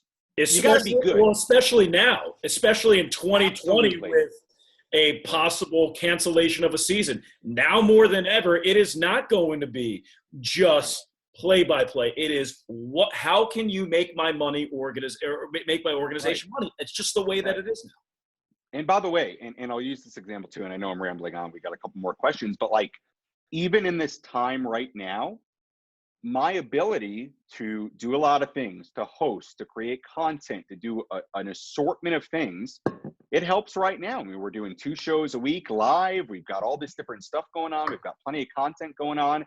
mean, they could have said to me, "Hey, Sam, we don't need you. We'll see you in 2021." But I've earned that opportunity through what I do in my skill set, where that doesn't become the case. I'm sure Alex has done it with his stuff and his ability to sell and things like that, and in other ways, and his ability to do a lot of things. But again, even in a time like this, things are very different, no doubt. But I think, and I've said this in some other of these types of things, like I think the concept of how do I provide value to a team, to an athletic department, to an organization, that principle has not changed. It is not. So that's, very long answer, and I know I'm rambling, but like that's my theme, is always be thinking about, even in the middle of a season, how am I working towards a position where I add value, where I stand out a little bit. And that's, I think, really important when we're talking about minor league baseball jobs. Yeah, I appreciate that, guys. Thank you. I've been trying to position myself with sales and video specifically to try to do exactly what you were just talking about, Sam. And Alex, hearing your story about Iowa's, all of it's reaffirming, because I've been really trying to focus on that to try to progress my career forward. So I appreciate you guys taking the time. It was great to hear from all three of you. Thank you. Thanks, Mark. Thanks, Mark. Really appreciate it. Continued success and with those killer broadcasts at Somerset. Here's Joey Alberti. On to the final two questions. Hey, Joey, thanks again for your patience, sir. We really appreciate it. All good. Thank you for setting this all up. So I guess I'll start by saying I'm going into my sophomore year at UMass, and I was mostly focusing on the journalism side, just writing stories and all that. And I got into a little bit of the behind-the-scenes stuff my freshman year with broadcasting.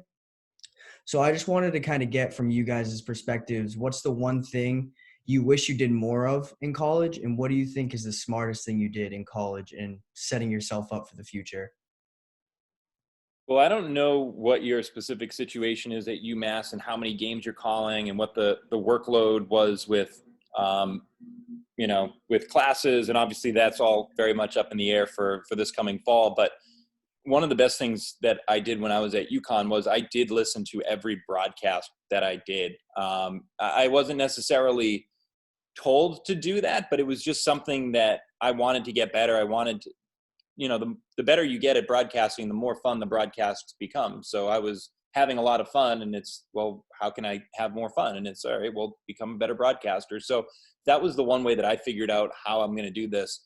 And so, if you're calling 2 or 3 games a week in college, at various points, with classes and with your social life, that is hard. You don't need to be diving in as if you're about to call the Super Bowl and diving into all that stuff. You can have a balance in your life. But for me, the schedule at UConn was I was calling a game a week, maybe a second game a week, just based on how many broadcasters we had and the schedule and all that. So, it was the right number where I was able to call the game, but then also listen back. And so, for me, that was something that I didn't necessarily know at the time that I should be doing, but I did it anyway, just out of habit. And that proved to be, that put me in the best situation possible. When we talk about a school like Northwestern or a school like Syracuse, these prestigious places, in Indiana certainly is on that list, in Missouri, you're given so much experience with their program. And I was a little bit rudderless with UConn in the sense that I didn't have that guidance. And so, but what I did have was I had a ton of experience. I mean, I was calling UConn women's basketball exhibition against Team USA my freshman year, a month and a half into college. So I was calling a game in front of 10,000 people, where at Syracuse, people graduate and say, oh, which football games did you broadcast? Because they only get to do a couple because of how many students are there for that. Versus at UConn, it's, oh, well, I did, 5 home games times 4 years. I did 20 football games. And that was just the opportunity that was there. So I think that opportunity is probably there at UMass. I know there is a bit of a little more formalized journalism situation than existed at UConn when I went.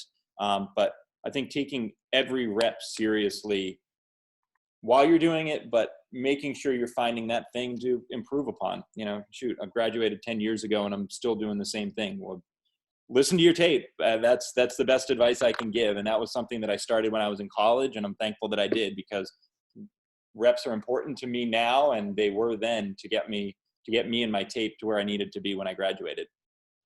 Yeah, Joey, I'm not sure if the major as much matters. Like, I was a journalism major too. Dave, were you a journalism major as well? Yep. Yeah, so we were journalism majors as well. So I'm not sure that matters as much. What I wish I did in college was did a little bit more. Like, I thought that I just wanted to get into radio. So I did WIUX. I wrote a little bit for the school paper, and that's it. Well, if I would have done it all over again, they have a television news station. I should have definitely done that just to get the TV experience, even if it was just news. Getting in front of a camera, that is tangible experience that helps. Sports information department, just learning the ins and outs of game day operations and meeting the contacts from other sports and other schools. And just from a networking standpoint, if you could be a sports information intern for a semester, do it, because that gets you in the door when it comes to game notes, press releases, press conferences, meeting local and national media. I mean, that's networking at its purest form. So knowing that now 10 years later, I mean, hindsight's always 20/20, but I wish that I spent all 4 years doing student radio, because I love my time at WIUX, and Dave knows that. Being able to call games was great, but also working for the television station for a year and getting that on-camera demo, as well as working for the sports information department for either a summer or a semester to get that under the belt. Checking all the boxes and getting all the experience that I could get, just because from the age of 18 to 21, you might think you know exactly what you want to do for your career, but you don't. So you have to prepare for that. Yeah, I mean, I don't have a ton to add. I mean, like Alex was saying, I think that's the key, is you want to do as much as you can. You want to be able to come out of school with options, you know, and if you really want to do this stuff, I would say, like Alex was saying, go do the student radio station, do the student TV station, write for the newspaper, find different things you can do. To me, I think it's good to come out with options. You don't want to be a one-trick pony, because you don't know where that first opportunity will come. You really don't. You know, you don't know where that first opportunity is going to come. You don't know what it's going to be. You don't know what part of that skill set you can utilize. And, you know, here's the interesting thing. And I would, you know, anybody who's still in college or going to college or whatever, I think this is a super important thing. There are believe it or not, there are opportunities in college that are easier for you to get while you're in college than when you get out. And that's reality. Like, there are things you can do in college from a calling game perspective, from a lot of different perspectives, where it's built in. You're there. You work for the student radio station, you get a credential. You can go call a big game. You can go call UMass basketball. Guess what? You get out of college, you ain't calling UMass basketball, you know, or you're not calling UConn basketball. Like, people don't realize that those opportunities are actually easier in college. So my advice to people in college is always make sure you take advantage. Like, think like, hey, just like you would in any minor league baseball season, just like you would with anything, you want to come out of it saying, okay, I did everything I can do. I came out with the best tape I can, and I did everything I could possibly do to utilize that experience that I had in college, because there are simply just opportunities that you have in college that you do not have right when you get out of it. You know, and that's reality, and you're entering the professional broadcasting world. You know, that goes even for working in stories and TV. I mean, you might be at a University of Alabama covering Alabama football, but your first job might be in the Upper Peninsula of Michigan, where you're covering, sophomore ice hockey. Like, and there's nothing wrong with that, but that's reality. You got to build back up to that opportunity again in a weird way. So that's always something to think about. Appreciate it, guys. Thank you. Thanks, Joey. And I would say definitely stay versatile in all you do. Try to meet as many people from the athletics department to get that press pass, as the guys have told you. I would also say reach out to a lot of the Olympic sports media relations contacts if there's a way to get into calling those type of events rather than the football and basketball. That might open some doors those coaches probably have not seen a lot of student reporters, student media. That may be your ticket to getting some more, whether it's on air, writing from your journalism background, just some more avenues for you to gain experience. Here's Griffin. Griffin, thanks so much for your patience. Indiana guy, sticking with the IU theme. And how are you today? I'm good. I've really appreciated it, guys. It's been a really informative last 3.5 hours or so. You guys mentioned being versatile and getting experience in a lot of fields outside of play-by-play. But specifically when you're constructing that demo reel for play-by-play, how do you construct that reel so it's most effective to employers? And especially, you guys have talked about 300 people applying to a job.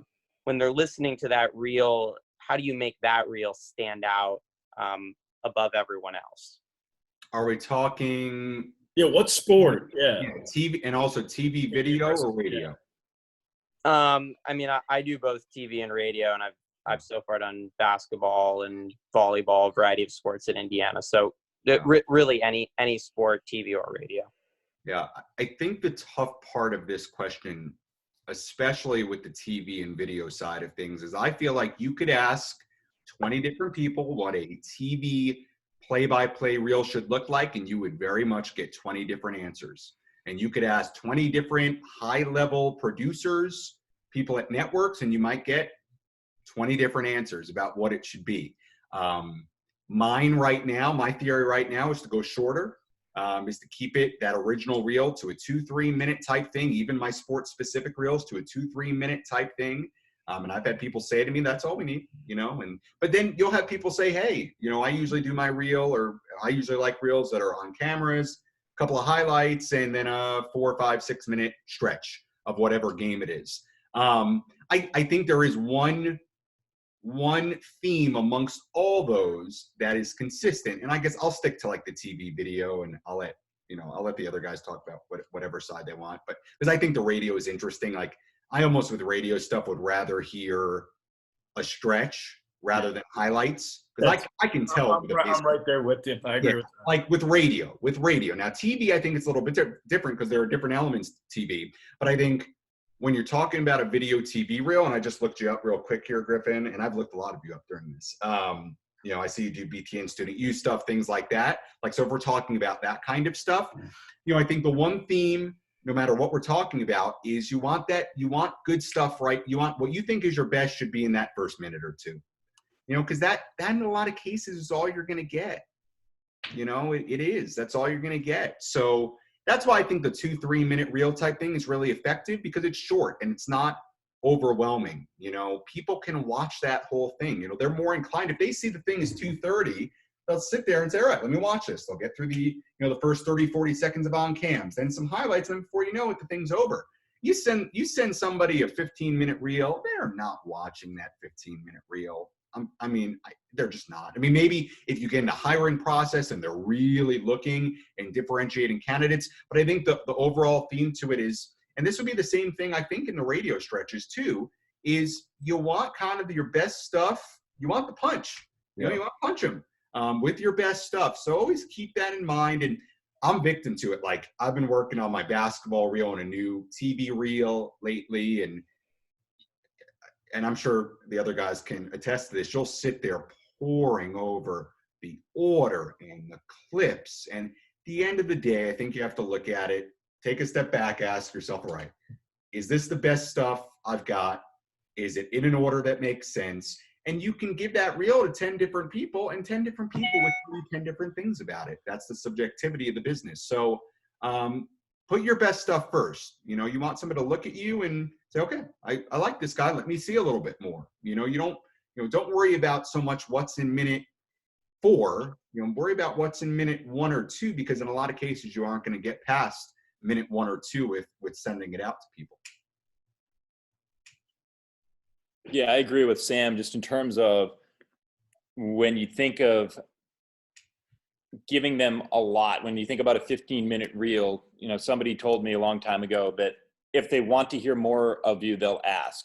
There's no scenario where someone gets a 3-minute reel from you, they like you, and if they, I mean, unless it explicitly says in the application, if you're doing a big league demo application and it says we need 2 full innings and we need this criteria in one of them, this criteria. I mean, when you get to the upper levels, they'll be very, very specific. But when we're talking about minor league baseball or just most demos, when you're just coming up with, all right, what is my best representation of my TV basketball? There is no scenario where someone comes across 3 minutes of you if you send it to them and they like you and would consider giving you a job, but they wouldn't then email you back and say, hey, can you give me like 10 more minutes? I mean, that just doesn't happen. You wouldn't miss out on a job because of that.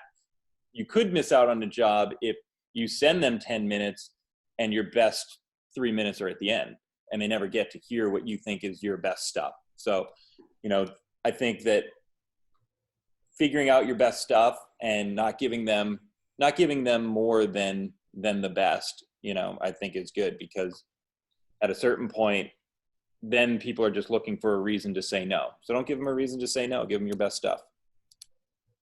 I'll stick with just baseball radio play-by-play, because all the other stuff, I'm still trying to find that right equation. For baseball radio play-by-play, I want 1.5 minutes of highlights of maybe 5 clips of 20 to 30 seconds. Just 1.5 minutes of highlights, your best 5 clips of the year. I want a half an inning of play-by-play, 5 to 8 minutes, short, concise, when something exciting happens earlier in the inning, because then your hiring manager will know how you carry yourself during an exciting situation, and then you carrying the rest of the inning, how you work your way back, how you recite the score, how you sum up what just happened and take that through the rest of the inning. And then I'm sending him a quick, concise, full inning, which is a boring game that I'm carrying the broadcast, that I'm making a boring game interesting. Because that is what separates, in my opinion, a good broadcaster and a great broadcaster. That your tempo and your temperament and your excitability does not change from a 1-1 game in the 8th inning to an 11-1 game in the 8th inning.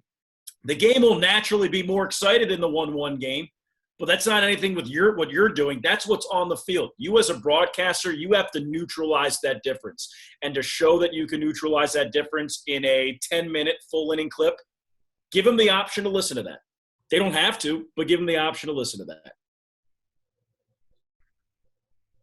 Thanks, Griffin, for the question, and thanks, guys, for answering that. And I would just wrap that question up by saying I think the common theme amongst a lot of hiring managers, Griffin, is get your stuff up first, what Sam was saying. Get that prominent order and stuff. I agree with what Sam says. I do it all the time.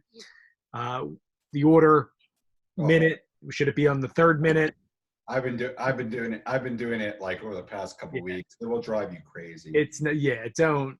You got to just, I don't know. You got to like look at it of, is my best stuff towards the front, right. And like, it's so silly because we spend as broadcasters, we spend so much time mulling over this stuff. And the reality is the people watching and listening are not mulling it over like that. Like they're going to evaluate it probably the same way as if the 2 clips were switched, or if, as people say, if you're good, you're good. And people can tell, they figure that out pretty quick. All right, so I see we have 2 more, David and Josh. So because we're getting well over 3 hours, and I know our guests 4 hour mark. Close to 4. You guys are awesome. Thank you guys for doing this. If okay with you and everybody, I will cap it right here with David and Josh to end the Q&A. And again, I appreciate everybody's patience. So David, thank you, and come on air. Well, thank you for allowing me to ask my question.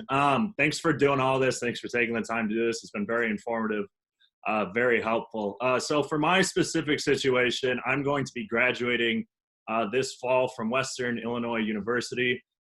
So obviously with the whole situation we're in with the COVID-19 and everything, not knowing really when sports are going to be starting back up again, and me graduating, having to enter the job market, what advice would you have where there might not be a lot of jobs available, or do you have any advice for how I should possibly go looking for jobs and applying to jobs with, the whole pandemic that we're in right now? I think it just matters. It depends on what you want to do. Like I see on Facebook still, I belong to a sports communication forum and a broadcasting forum, and they're still posting jobs for local radio stations and graduate assistants and sports information directors with some play-by-play experience on there. So colleges will be back. They're coming back. Like, you're not just not going to go to college for X amount of time. I don't know if college sports will be back right away, but those college departments will be there. So I would belong to either those Facebook groups or job forums and just monitor what's being posted and figuring out what you want to do out of college. And that doesn't have to be particularly narrow. You can apply to a bunch of different jobs and contact people. Go to I don't know, college website and look at their director of sports information assistant, email them and say, hey, I'm graduating. I have no idea what the job landscape's looking like. Could you give me some advice? Just having a conversational element to it, because these are uncertain times. And I think it's a valid question to ask, and just being open to hearing that and having a conversation with them, even if there is no job offer at the end of the line, just learning more in that position could help you. Yeah, to piggyback off what Alex was saying, look, I feel for you guys that are coming out of school in what's going on. You know, it's tough enough for Adam and Alex and I and Dave, of course, you know, what's going on. It's hard for a lot of people, you know, broadcasting or not. I think the thing that stands out to me right now, if I were in your shoes, is kind of what Alex was saying. I think it may require people just to have a larger scope and a more open mind about what they can do. You know, some opportunities that have been there in the past may not be there for a while, just because the fact there may not be games in certain areas that there always have been. There may be teams and universities that aren't willing to spend the kind of money on broadcasters and broadcasting as it used to be, at least for a while. So you might just have to open up your scope of what you want to do. Like jobs that I've still seen posted, I've still seen a number of, you know, anchor reporter jobs posted in different markets. I think there are going to be certain things as we go along this summer that'll start coming back. But you know, just to make so we get through this, like you might have to open up your mind a little bit, you know, a little bit more as to what you could possibly do. And think outside the box. The other thing I'd recommend right now, you know, look, it's somebody said to me the other day, you could argue it's the worst time for getting hired, but it's the best time to network with a lot of people because people are free. And you can do things like this where we've been sitting on a Zoom for almost 4 hours, right? Where we normally would never do that on a Thursday afternoon. So reach out to people. Like I told that story way earlier about Adam Young. And about me reaching out to him when I was working in the Cape Cod League, and that leading to my first job out of college, and that kind of sparking, now that I look back, everything moving forward goes back to that conversation with Adam Young. It's crazy to think about, but that's the way it goes.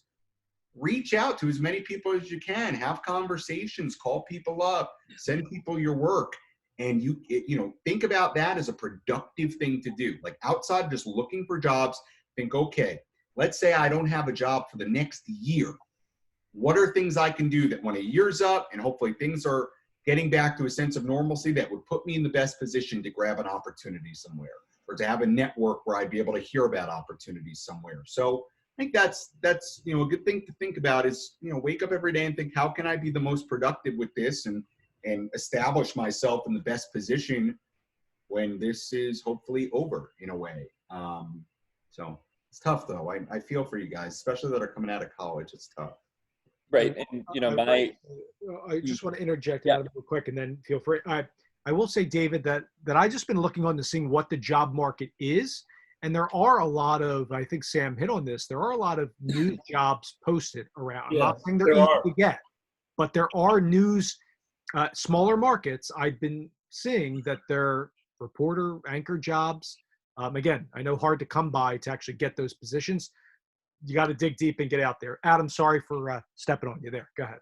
Yeah, you know, I'm just thinking about what Sam was talking about, and I think to my own experience where I've sort of pieced it together up to a certain point where, okay, so I was a substitute teacher for 5 years when I was home doing college sports and did the oil company thing. So, I think if you include that into your calculus of how can I get the best experience while maybe, filling in the financial gap some other way, that might be enough. And I think looking at it from a year's perspective isn't unreasonable, just based on whatever information we're getting with vaccines and when can we legitimately have thousands of people gathering together again. I think that's what I've been trying to do. Is there was a point where when this all came down in mid-March, I'm thinking, okay, so I've lost my college sports stuff for the rest of the year. Let's focus on mid-August when UConn football starts back up. And I've adjusted that timeline now. So I think being able to look down the line and project yourself and figure, how can I just get to the point where this is behind us? And I think that is really important. And just to really touch on that networking part, I mentioned it before, but the fact that everyone is here and the fact that we have 20 people who are still on this for 3.5 hours, it means you're curious. It means you love this. This is a craft. This is a passion. This is something that you want to do. And that is a great first step. And I want to make sure that for those of us that are still on this, that we recognize that, and that, when you're networking with somebody, just do a little research about them and ask them questions. And especially, this is a safe environment to ask the question of, hey, what do I do for jobs? Because that's kind of what we're looking to do. But if you were to reach out to a Kevin Harlan, a Mike Corey, whoever we've had on these already, and say, hey, I'm a graduating senior, what's the job situation like? That might not be the best tact, but it's always a great tact to ask somebody about their career, ask them to start talking about themselves. And, just that should be the first conversation you have with somebody, especially knowing that this is going to be a year out before maybe we start to talk about getting people these kinds of jobs again when sports in a big way start to come back. I just think that, that networking, but doing it the right way, through curiosity, that's the right tone. You'll never get rejected by somebody. Versus I've had people reach out and say, hey, I know you work for this school. Can you put in a good word for me? And I've never spoken to them. So it's, if you build those connections and just build it through curiosity and human interest, that is such a good way to build a foundation for your network, even while you feel hamstrung and not being able to specifically dive in and pick up a job. I appreciate your guys' answers. Thank you. Yeah. Thanks, David. And Thanks, here's Josh to end this. Hey, Josh. Hey. So first off, I'd like to thank Brian for getting me into the Zoom call. And it's nice meeting you guys. I actually go to Upper Dublin High School. I'm walking in the footsteps of Brian as he graduated right now. I kind of took over his position as president of the broadcasting club. And I have a question related to college, like the last one, but I'm entering the process of it. And knowing that we're in a new, my question is, like, knowing that we're in a new age of media and currently with what's going on, I just have I'm kind of conflicted as to what I need to look into for college. Does the college have to be accredited when I'm looking for a job outside when I graduate, even though it's a long time from now? And will the pandemic affect what I should look into? Should I look into a small college because I'd get a bigger role within their communications program? So I guess my question for you guys is, like, what's the biggest advice I can get when looking into this process? I'll start. Go Cardinals. So for those listening at Upper Dublin High School, I think we mentioned this. I went there, Brian went there, Jake went there, and you went there as well. So we have a good contingent on, and that's great. And yeah, I can hear the hesitance and the confusion a little bit. And I would just say, try to simplify it. Figure out where you want to spend the next 4 years. Don't make it too complex. If you want to go to a big school and you can do that and make it work with your family, go to a big school. Figure it out. And you'll figure out the rest. If you want to go to a smaller school and spend the next 4 years doing that, go to a smaller school and you'll figure it out. you don't have to think about now applying to colleges, how COVID-19 will affect the job market 4 years from now. Like, you have a big decision to make of where you want to spend the next 4 years of your life and cultivate those relationships. Figure out where you want to go and how you want to spend that time and enjoy yourself. Don't put too much pressure on yourself. And then once you get to that school and you see the majors that they have, or you already know what major you're going to get in, then you'll figure the rest out. You're 18 years old right now? You don't have to figure out what you're doing at age 22. Figure out what you're doing at age 19. Yeah, and I think the college conversation, it's a good one when it comes to broadcasting and play-by-play, because I think when you look at the landscape of major league broadcasters, some of the highest, some of the guys working at the guys and males and females working at the highest levels of our business and our profession, boy, there are a lot of different backgrounds. I mean, you know, you think about somebody like, just an example, like a Joe Davis, right? Who's considered one of the real, I shouldn't even say up and coming. I mean, he's there, but you know, the upper echelon of people in their 20s, 30s in broadcasting. He went to a small school in Wisconsin. You know, he didn't go to a Syracuse, he didn't go to a Mizzou, he didn't go to an Indiana, he didn't go to a Northwestern. And there are stories like that littered across our business. So the concept that you need to go to one of the big name journalism schools in order to do this, I don't think is true. And it's I agree with Alex. You have to, you know, one thing I wish I did in college, honestly, I wish I enjoyed it more. Like, I was so stressed out about everything all the time, whether it was class or broadcasting or what I was going to do after, you know, what my life was going to look like. I wish I would have stepped back and just appreciated being in college. So I think Alex is right. I don't think there's a rhyme or reason when it comes to broadcasting to what school to go to. I mean, there's nothing wrong with going to a Syracuse. It breeds broadcasters. They have tremendous programs. That is something, if you are interested in broadcasting, of course, if you have an opportunity to go to, let's say, a Syracuse or let's say a Northwestern, yeah, they have the programs for it. And you may go, you know, if you go to you know, my parents went to Vassar, a small liberal arts school. Well, if you really want to be a broadcaster, I don't know that you should really be looking into going to Vassar. Like, there's not the programs, there's not the stations, there's not the sports to begin with.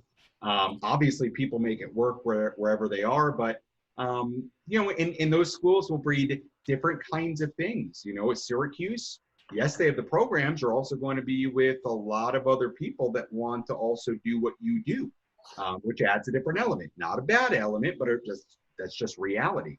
But I'm with Alex. Like, this is a tough question because it's like, I don't know. It's like, you know, I think you think about college differently once you're done with it. You do.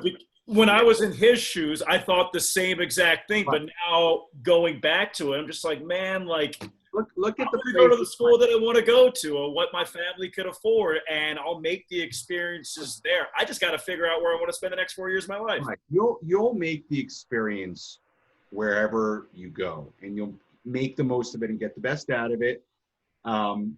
Yeah, I think you just got to worry about, where do you see yourself being happy for 4 years? Where do you see yourself having fun? Where do you see yourself enjoying? You get one shot at undergrad college. You know, it's like at that age. You know, think about where you're going to, I'm with Alex, think about where you're going to enjoy it, where you're going to have fun, where you can see yourself on the campus, what appeals to you, you know, and then the rest will come. You know, certainly there are things to think about depending on what you envision yourself doing, but the rest is going to come. So thank you. And yeah, my 2 cents on this is someone that I went to, like I said earlier, went to University of Connecticut. I knew I wanted to get into broadcasting, but maybe sports information, whatever it may be, maybe journalism. And so I just applied to Boston College, Quinnipiac, UMass, UConn. I knew I wanted to go somewhere that had a Division I sports school. And I lucked into a really good situation at UConn where I was able to get such great hands-on experience, even though there was no broadcast journalism program. I had to create that myself in terms of the extracurricular. There was a journalism degree. That's what I got. But I am convinced I would not have been able to, you know, have as much fun as I did at a school where I had less opportunities. I talked about just being able to do 20 football games and, you know, cover as my senior year, the men's basketball team won the NCAA championship, and that was an absolute blast. I wouldn't trade that for anything. And but being in that Division I atmosphere was really important to me, no matter which direction I was going to go in my sports career. And so I think maybe if you identify that as being something that's critical, okay. I mean, yeah, like, we've talked about, there are broadcasters that are able to make a really good career out of going to a non-Division I school. But if you're pursuing experiences that you can kind of, make your own, at least being in a Division I type environment can help make the process as enjoyable as possible, with larger crowds and maybe better facilities and just things along those lines. It doesn't have to be a Syracuse, it doesn't have to be a UConn, but it can be, a different type of school that, able to at least provide those experiences at kind of a higher Division I type level. Thank you. Yeah. Josh, thanks so much for the question. I really appreciate you coming on, and good luck with the college search.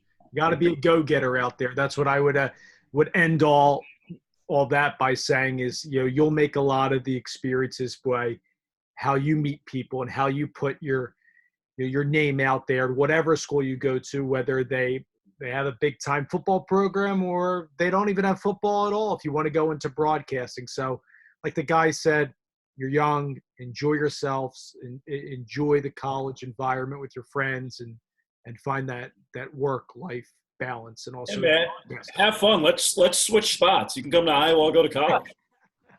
Perfect. Yeah, I'd go back. Sounds like a fair trade, right? Yeah. Thanks, Josh. And Sam, Adam, and Alex, we're closing it on 4 hours, so I'm going to cap it off there. And I want to thank you guys from the bottom of my heart for spending all this time. I know we're in a quarantine and, we're in this pandemic, and I wish we were all on the air. And I know under normal circumstances, we probably couldn't have this long of a forum. So I think all the 70 participants and those that are going to watch the replay of this are greatly thankful for the advice that you guys shared today. So Sam, Adam, Alex, thank you guys. If you have any final thoughts, give it a go. But if not, I greatly appreciate your time today. I think I'm out of thoughts. Nope, this was great. Thank you for hosting it, and thanks for having us. Yeah, a 4-hour conversation feels like a minor league baseball game. It's going to take that length of time. So I got some throat coat ready to go. Yeah, exactly. No, it was fun. Dave, thanks for organizing this. I mean, it was nice to reconnect with everybody. And as Sam said, I've talked to Sam a lot, but I've only met him twice, and I've never met Adam in person, but we've talked. So I mean, it's just cool keeping in touch with everybody, and especially in a forum like this. Really enjoyed it. So thanks, Dave. You're welcome. That's why we do this thing. So Sam, Adam, Alex, thank you guys very much, and thank you to all the participants that are staying on. With that, we are going to end this meeting. I really appreciate everybody's time today. Continued safety to everybody out there, and then continue to stay positive as we're going to come back stronger from all of this. So we'll all reconnect soon. Replay will be posted later today, and have a great night, everybody. Thanks for joining us. All right, buddy.